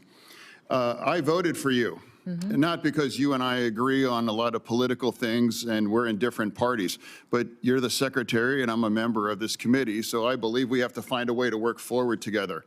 And I'm not here for fireworks or to try to create like something to be clipped on TV. I'm honestly coming, asking for your help about a situation here. So now, I have a constituent, his name's Ramin, and he's an Afghani who served alongside our service members there in the war. He is a resident of Philadelphia. Now, he's a surgeon, and he saved American lives. And now he is waiting to be approved like a green card. And now he helped evacuate our forces through an airlift. Now, and his two brothers, and of course we can't name them due to their concerns, but they're trapped in Pakistan. And the risk for removal for Afghanistan, and they face torture and death because of their commitment for a free and democratic Afghanistan. They've saved American lives, and they have defended our forces in there. And now here, that's part of my concern right now. And if looking for help, honestly, and that's one of the reasons why I voted for you, because we want to try to find a way, because not all immigration is just about securing our border, we know, but it's about helping people that deserve to come to our nation after serving in such an amazing, great risk, or there's now. So there was the president's executive order suspending refugee resettlement now, but again, they kind of got caught up in the middle of that. And I'm not here looking for the theater. I'm just here to come because I believe they deserve to be here for the sacrifices and what they've put at risk. And I'm asking if we're able to get some kind of, working with my office, please, to find a way to bring these Afghani heroes that saved American lives during that war, because things may got caught up in these executive orders. So that's really all I'm asking today. Yeah, Senator, we will certainly work with your office on those specific cases. We have 8,000 individuals that have been granted asylum since President Trump has been in office, looking at cases much like you have. And these individuals that are here that may have been on a different program like TPS that is no longer going to be in place in a couple of months, we have the opportunity to work with them to get them qualified. Many of the concerns with some of these countries, when you're talking about interacting with them and giving them status and green cards here in the United States, is the ability to vet them. And it sounds like the individuals that you know have been thoroughly vetted and in partnership with the United States. And so that is something that we'll look at and we'll certainly work with you on, recognizing their service to our country. Yeah, I would be profoundly grateful if my office can work with your team, and perhaps even with state as well too. So that's all this is about too. Yep. It's a political truth that we have to find a way to work together, because there are truth, and it is not owned by one side or the other. So I look forward to finding a solution here. Okay, thank you. Thank you. Thank you, Senator. Senator Moreno. Secretary Noem, thank you for being here. Thank you for your work. I just want to reiterate for the record, 93% drop in border encounters. Is that accurate? That is correct. And are you aware that during the Biden-Harris administration, we had 4,000 aliens that died along the journey to come to America? I wasn't aware of that specific number, but it doesn't surprise me.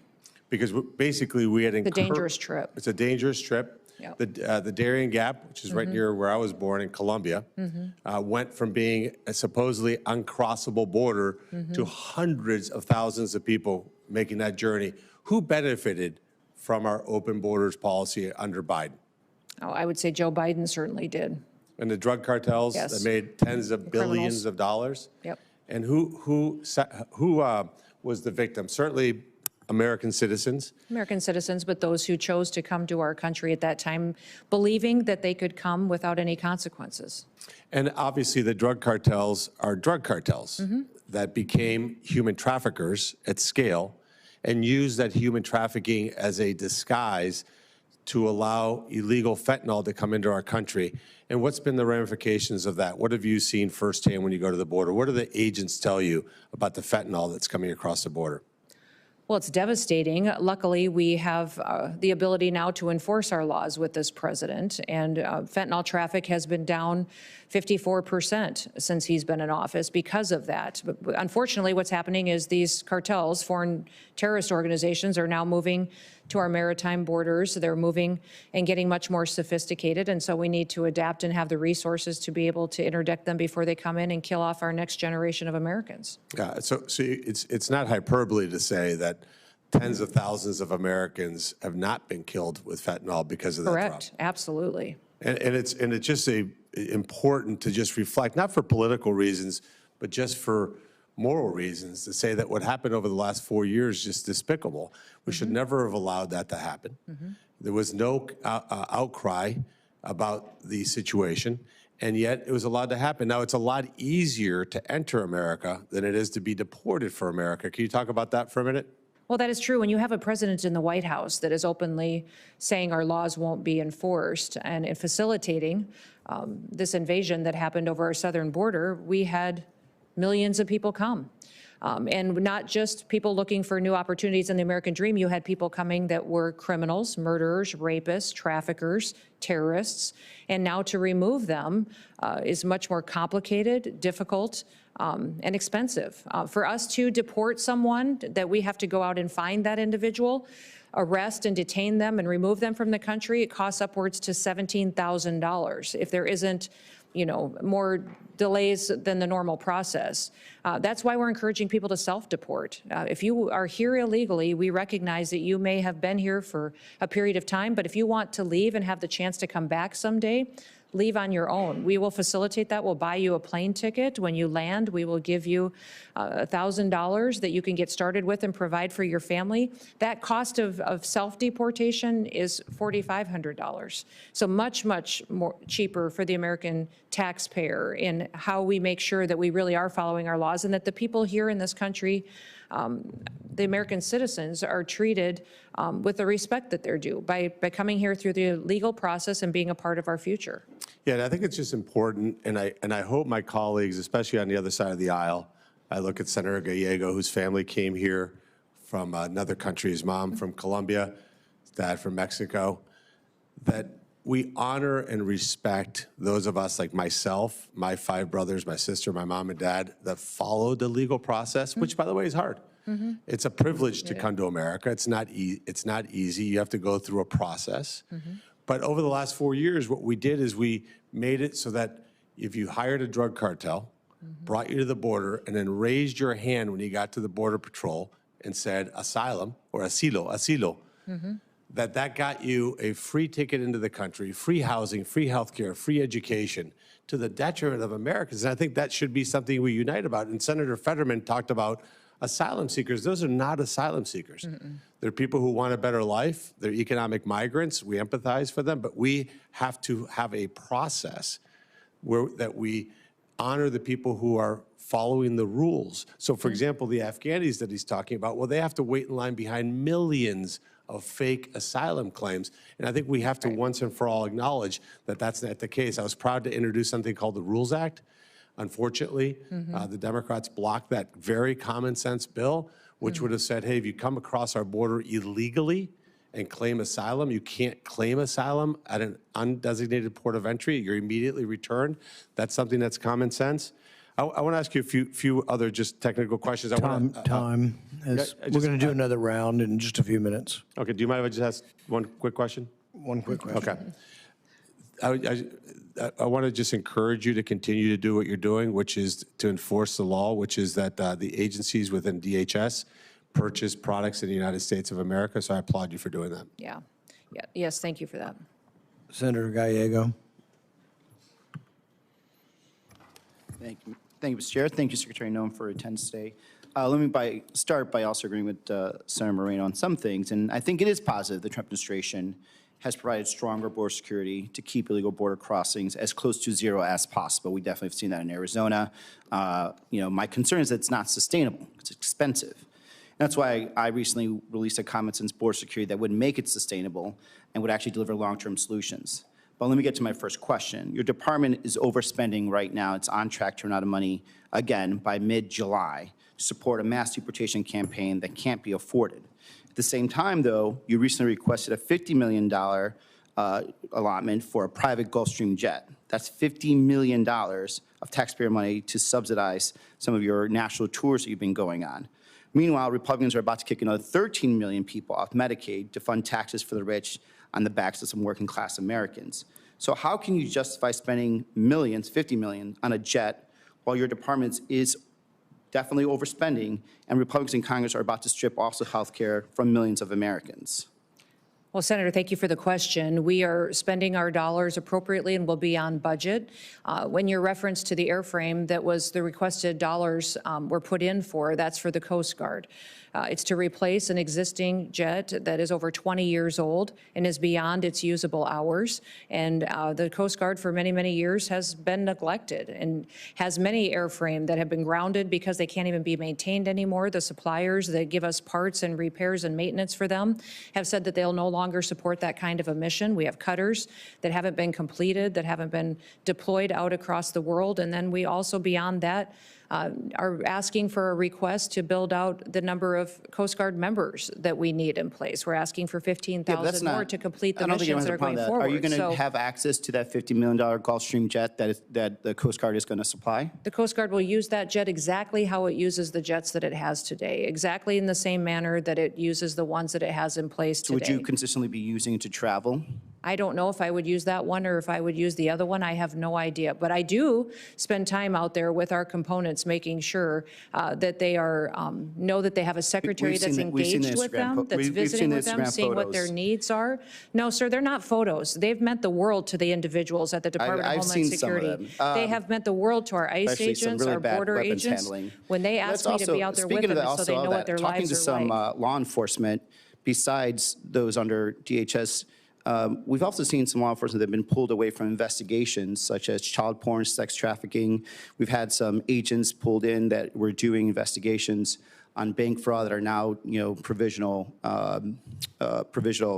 ICE agents. And I think creating and making them do this type of work is also making us more and more dangerous, since they're not actually doing this long-term investigation.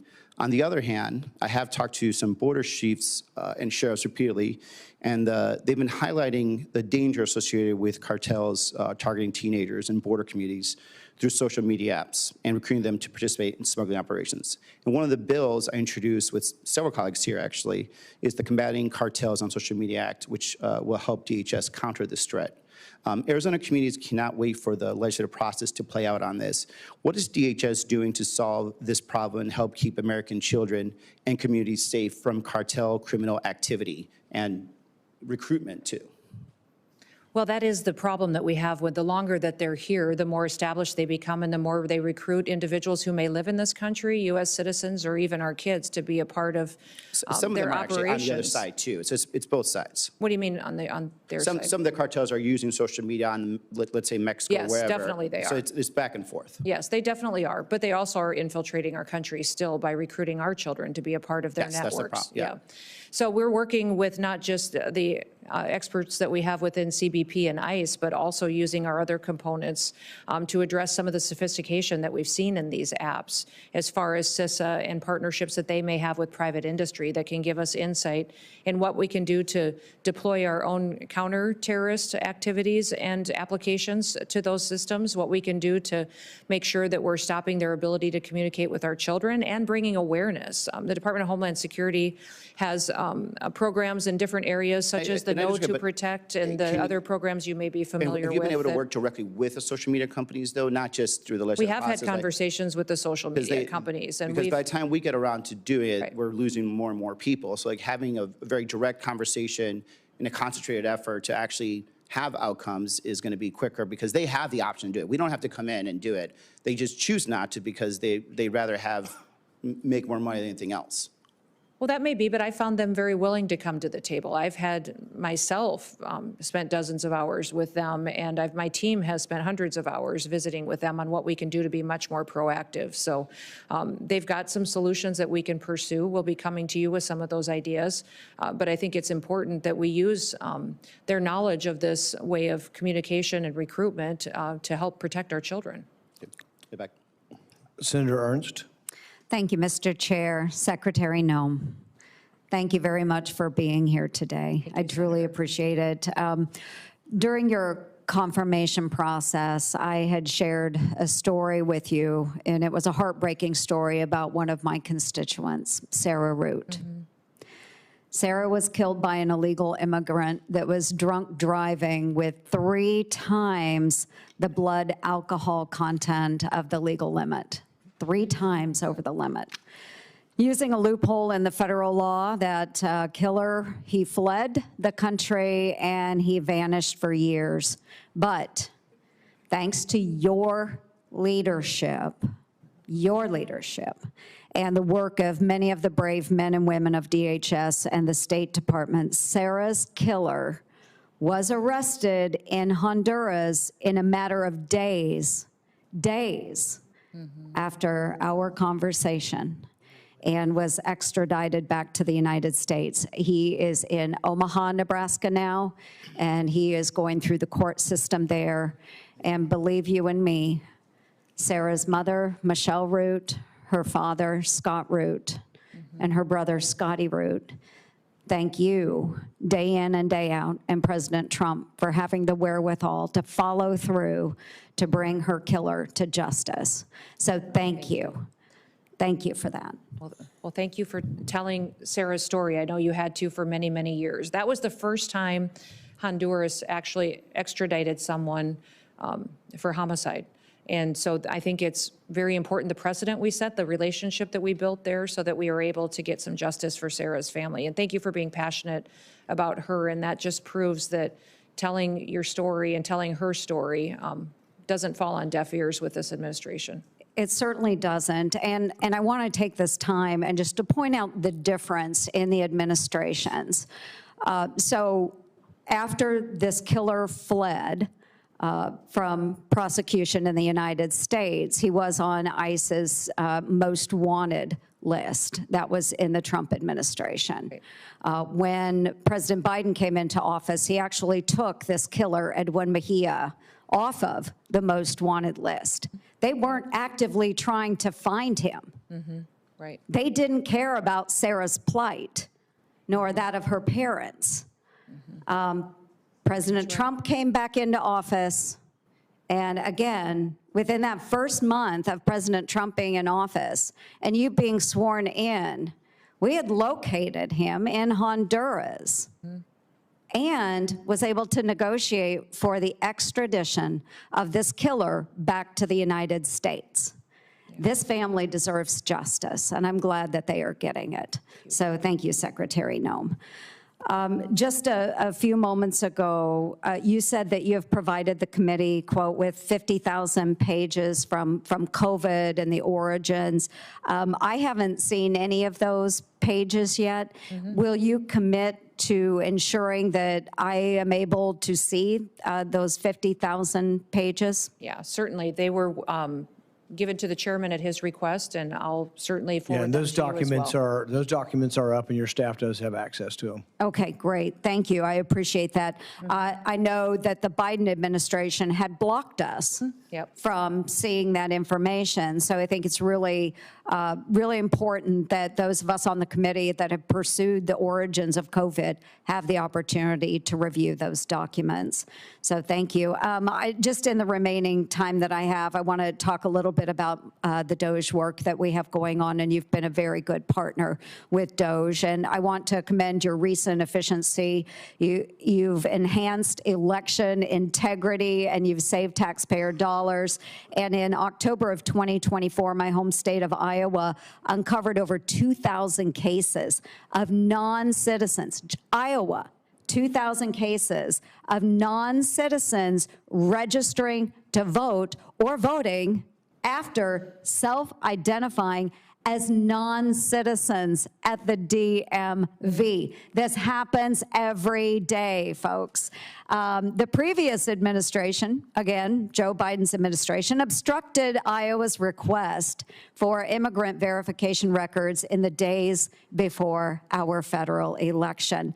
This is unacceptable, and I'm grateful that you tackled this issue immediately. Some people may say 2,000 people, no big deal, but I will remind you that in one of our congressional districts, in the case of Marionette Miller Meeks, who's now a congresswoman, she won her race by six votes. It matters.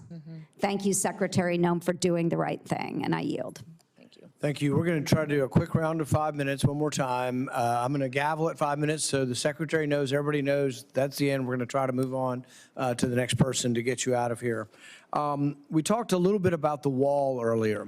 The administration has asked for $46.5 billion for the wall. The border on the Mexican border is about 1,950 miles. We've fenced or walled about 700 of it. That leaves about 1,200 miles. There's 200 or 300 miles of it that probably never going to have a fence on. It's mountainous or just impossible to fence or wall. So I would say realistically, you got under 1,000. But let's just say there's 1,000. You really want to wall on 1,000. CBP says it's 6.5 million per mile. Your response today was 12 million per mile. That means $12 billion for 1,000 miles. We're off here by a factor of 3 or 4 with 46 billion. Where's the rest of the 46 billion? The administration says they want 46 billion for a wall. You could pave all of it and still have, 34 billion left over. What's the 34 billion going for? Yeah, Senator, thank you for the question. We do have 702 miles of wall today. 598 of that are steel. The rest of that is temporary that's in place. Since the president's been in office, over 70 miles has been erected. We have 11 contracts that have gone out and allocated. We also have 5 more that are pending. Based on the dollars that have been requested, it's not just the infrastructure that would be built, that would be the actual wall construction. It would be also surveillance equipment. It'd be cameras. The number's way off. 1,000. You could do 1,000 miles for 12 billion. You're asking for 46 billion. So I'm one who's not impressed and would have to see more detail as to where the rest of the money goes. We can't just throw $30 billion out there and say things cost a lot. I agree. We'll get you the specifics on that. With regard to the drones and all the preparatory work that DHS does and the government does for the NFL and for FIFA, does the NFL pay DHS for the work you do?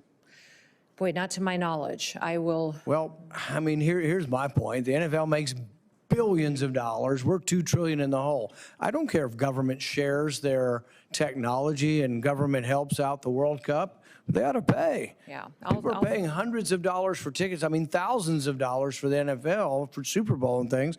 They're also paying for FIFA. And so these people ought to pay. And so I'm one holding up these authorizations, and I'll let them go forward. But I want people to pay. I mean, it's ridiculous that the average taxpayer who could never afford to go to an NFL Super Bowl has got to pay for their security. Should the government help? If we have technology they don't, perhaps. But they ought to pay. So NFL, FIFA, I think they ought to pay. And we'll be insisting on trying to put language in that. If you're a for-profit entity and the government's helping you, you ought to pay for it. With regard to TSA Quiet Skies and Tulsi Gabbard situation, I suspect there are going to be other people that were caught up in this thing as well. I'm horrified by the idea that we took a former congresswoman and we're surveilling her and riding on jets with her.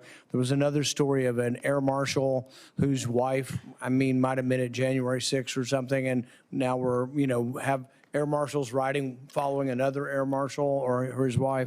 So I want to hear the whole story of what happened. I want to hear that people have been let go, that they're no longer doing this. If there were abuses of Tulsi Gabbard's liberties, I want to hear from that. But I want repercussions to come from this. And I think you've said something's coming. Please let us know, and let us know how the program the destruction of civil liberties can be minimized. I frankly probably have trouble with the whole program, but let's see if there's some way. But we need significant reform. If it needs legislation, please come to us with that. Thank you for your testimony today. Thank you.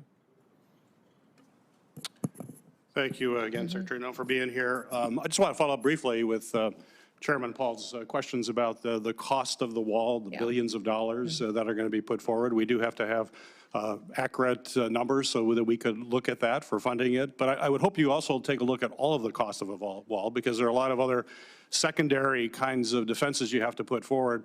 I was at the wall. I've been with security folks. They tell me that a lot of the cartels have designed very sophisticated technologies to get over the wall. They're called ladders and they're called ropes. So a wall doesn't really do the job if there's not a lot of other background technologies there. So you just can't put out a cost for the wall. That's money that's not going to be as effective without everything else. So let's have a discussion about that. For the first time in U.S. history, the federal government at the direction of President Trump, is moving immigrants apprehended and detained in the United States on civil immigration charges to Naval Station at Guantanamo Bay, which I know you're very familiar with. In March, I traveled to Guantanamo Bay with several colleagues to have a firsthand examination of the detention operations underway. And I certainly have serious concerns about the cost involved there. To date, can you tell us the total cost for detaining individuals at Guantanamo Bay? You want the cost per individual? Do you have that? I do not have that with me today, sir. I can get that for you. Well, I do have a number. Do you know how much it costs to hold an immigrant in ICE detention facility in the United States? Do you have that number? Are you talking per day? 100 and I believe the last estimate that I got was $142 a day, around in that approximately, per day. Yeah, but it's close to what I'm understanding. I understand it's $165 per day, so it's in the range. I'm still waiting for detailed financial information from this administration from my time to Guantanamo Bay. In fact, a letter with Ranking Member, or Chairman Paul and the Ranking Member together, we wanted more information on the costs there. When I was there, the 2-month cost estimate for operations was $43 million when we were down there talking to the officials there. And that does not include transportation to and from the island. We find that people are sent to the island and then they're sent back to the United States again before they're sent out. I'm not sure why we have all those costs. We have plenty of ICE facilities to keep them here. Why you have to send them there and back. And on the day that I visited, there were 87 people in custody. And my understanding is that's a pretty normal number. At that time, at least. So my back of the napkin calculation, we're waiting for your numbers, is that it's costing about $100,000 a day to keep someone at Guantanamo Bay. Man, this is like ripe for Doge. Why is Doge not down there? We're spending $100,000 a day to keep someone at Guantanamo, and we fly them down there, we keep them there a while, then we fly them back to the United States. Or we could keep them here for $165 a day. I think that's kind of outrageous. So, I'm concerned by the staggering cost of this, and I would hope, Secretary, you could commit providing this committee a detailed breakdown of the total cost of that operation there. There were just a sea of empty beds. There was all sorts of security folks and nobody in those beds, which is why it's so expensive. So Chairman Paul will probably use this on his Festivus report later, I'm sure, of outrageous government spending, and I'll look forward to seeing that. Secretary Noem, are you familiar with Section 872 of the Homeland Security Act of 2002? It sounds familiar, sir. You'll have to remind me the topic, yes. Well, Section 872 requires you, as Secretary, to provide a 60-day notice to Congress of any creation, deletion, consolidation, or alteration of organizations within the department that are not required in statute, which must include an explanation for the rationale behind any charges. It also prohibits you from making any changes to offices in the status. So my question for you is, why have you not provided notice to Congress of the changes you are making at the department? And will you be doing so in the near future? And will you include intended reduction in forces in that? For example, you've already terminated virtually the whole Civil Rights and Civil Liberties Office staff without any communication to Congress about your intent. And the only letter yesterday claiming all of the statutory responsibilities would be met, you sent a letter, but it conflicts certainly with the whistleblower disclosure that I received last week. So please explain to the committee why you are not following this law. Well, Senator, we are following that law. Those offices that you referenced are still open and functioning and providing their duties as required, but they have been right-sized. Many times the Office of Civil Rights and Civil Liberties, or the Ombudsman Office, which you and I visited about before, had grown quite expansive.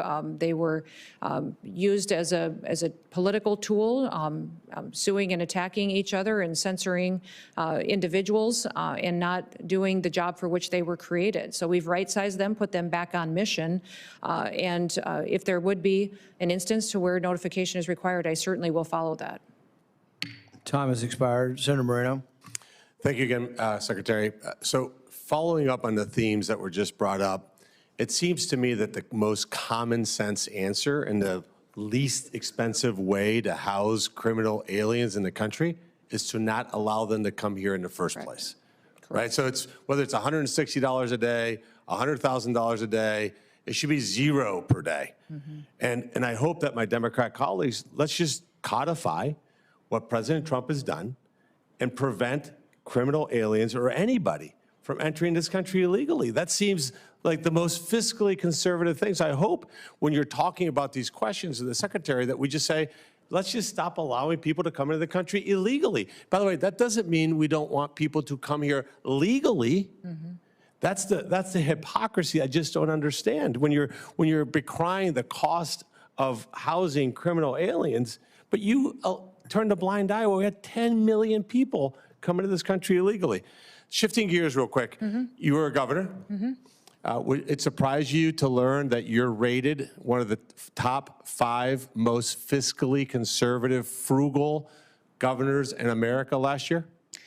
No, it wouldn't surprise me. I worked hard at making sure we were accountable to our taxpayers. So you are going to commit, and I think it'd be obvious, that when you are appropriated money through the reconciliation process to help you do what you need to do, that you're going to be as fiscally prudent with that money, correct? That is correct. All right, so let's talk about what they need. Certainly there's a wall, but wall by itself, to Senator Peters' point, doesn't accomplish the mission. There's all kinds of advanced technology. I was visiting Anderl.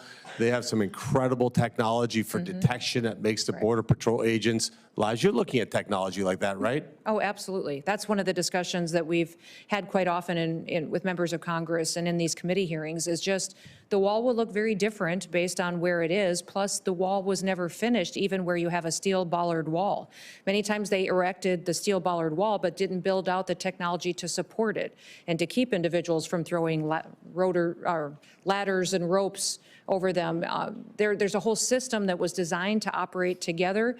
And even when the wall was built, President Trump was never given the opportunity to complete the system that would actually secure it much better than just simple infrastructure. Sure, so physical barrier, tunnel detections. Yes. Technology, surveillance. and some of these technologies can determine the difference between an animal and a human, can direct Border Patrol agents safely, let them know what they expect when they're there. So those are all the technologies. Let's talk about another part of what I would call the wall, which is the human element. How was the morale of the Border Patrol agents when you got there? When you took over day 1 and you visited them, kind of describe briefly what that was like. Well, they were very discouraged. If you remember, many of us I think you're being kind with discouraged. They were not allowed to do their jobs. They hired on to Border Patrol and ICE. I would say it's the same story, to do a job, and they weren't allowed to do that by the last administration. So now they're. So there's recruitment challenges. Oh, there was, but not anymore. I mean, Border Patrol has a dramatic increase. We have to make sure we pay them properly. That's correct. So that's part of the money, right, that we have raises for them. Near and dear to my heart is the automobiles that they use there. Describe the insanity of the kinds of vehicles that Biden and Mayorkas was giving. These are the most rugged terrains in America, boulders and rocks and hills. And they were sending F-150s out there with 17-inch wheels. And how many of the fleet was down just because of total and complete inability to accomplish the mission? At times, it was upwards to 30 to 40% of the fleet just was unusable, not able to be maintained. Times the percentage would increase based on the conditions to which they were deployed as well. And I know you and I have talked about this, but I just want to reinforce it on the record. We have a great company that builds cars in Ohio called Jeep. They make a Gladiator that would put giant tires and wheels on a car, and they would be an amazing Border Patrol agent. And I think even our chairman would love to see new automobiles so that the Border Patrol agents can do their job. And that's certainly part of the funding. Would that be something that you look at? Yes, it's something that we need to address. We have to, in order for them to do their jobs, they have to have the right equipment. Last question, is there anything else that we might not have asked you that you think is important for this committee to know? Well, I think that you've covered a lot of the components. We haven't discussed the Secret Service, and I know that that's been a big topic for this committee in the past. I have the ability and the responsibility to oversee the Secret Service, and I just want you to know that we've gone away from the DEI recruitment directive that the Biden administration has utilized to recruit agents and what their purposes are, and we've made sure that they have the ability to do their job and protect the most powerful. And one of the statistics I think you would find to be helpful is We have an over 200% increase in applications to work for the Secret Service because of the work that Sean Curran and his team have done to really tell the mission and story of what they do every day and how important it is. Thank you. Senator Blumenthal. Thank you. Secretary Noem, on May 5th, the Customs and Border Patrol, Border Protection, CBP, quietly rescinded, I'm not sure it's even been reported, their, quote, processing of pregnant and postpartum non-citizens and infants, end quote, policy, which was issued on January 28th, 2022, citing it as, quote, obsolete or misaligned with current agency guidance and immigration enforcement policies. That January 28th policy memorandum followed years of inadequate care documented by a report from the Inspector General of the Department of Homeland Security showing that the treatment of pregnant, postpartum, and nursing women and infants was just horrendously and horrifically inadequate. And a recent site visit by Senate Judiciary Committee staff confirmed that this problem is continuing, that pregnant women being detained do not have access to adequate health care.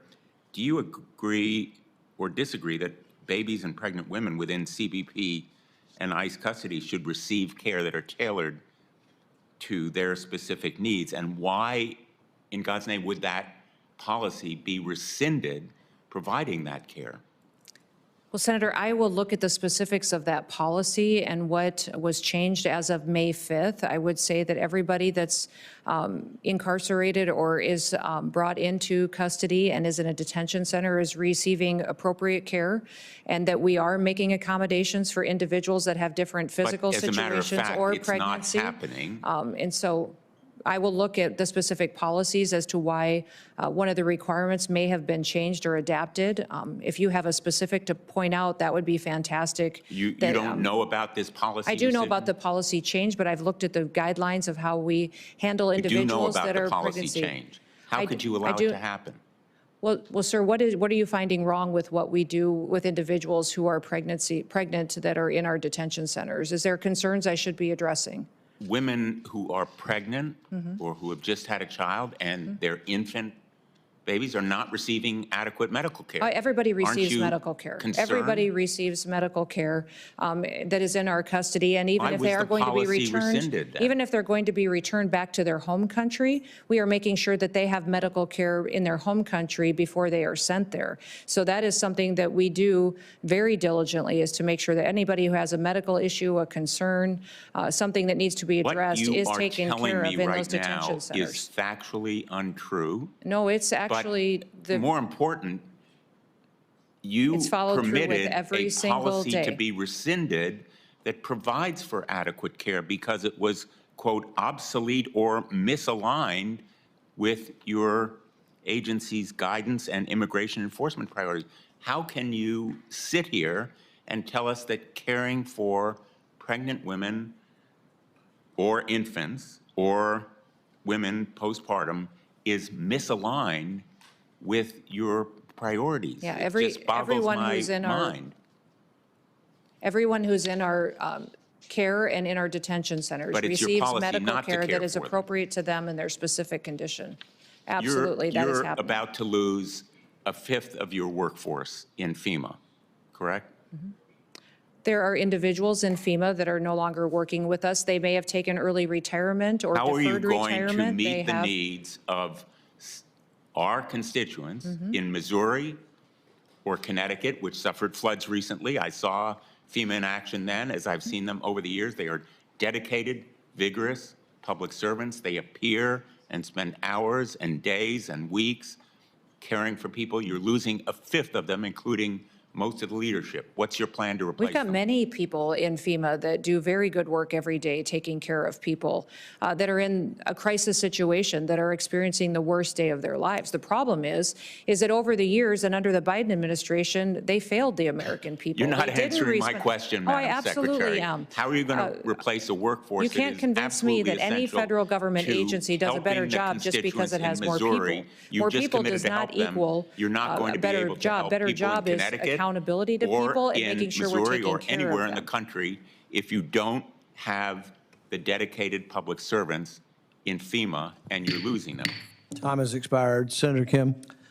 Thank you, Chair. Madam Secretary, I saw the proposed budget, and it showed a decrease for FEMA non-disaster grants. It was a proposed cut of about $646 million, but it didn't clarify what programs you thought that needed to be cut. So I guess I just wanted to ask, is the nonprofit security grant program one that you're considering cutting? Well, we're having discussions with the White House on grants that will be continued in the future. The president firmly believes that FEMA needs to be eliminated as the way it stands today, that it needs to be reformed, and that states and local governments should do emergency response with the support of the federal government. So he believes it shouldn't be in the long-term recovery. 20 years later, still waiting to make claims to go out, and many of the grant programs within FEMA were moved over into climate change priorities. They were moved over into building bike paths and shade infrastructure and planting trees, when really, if it is a disaster and if we need to mitigate something happening in the future, we should be building better roads and bridges and putting in bigger culverts in areas that need to be addressed, not necessarily planting shade trees in parks with disaster recovery dollars. And that's what people need to remember, is all of these dollars that come from these grants, many times they're pulling out of that disaster recovery fund. So I think this evaluation of every single grant is appropriate.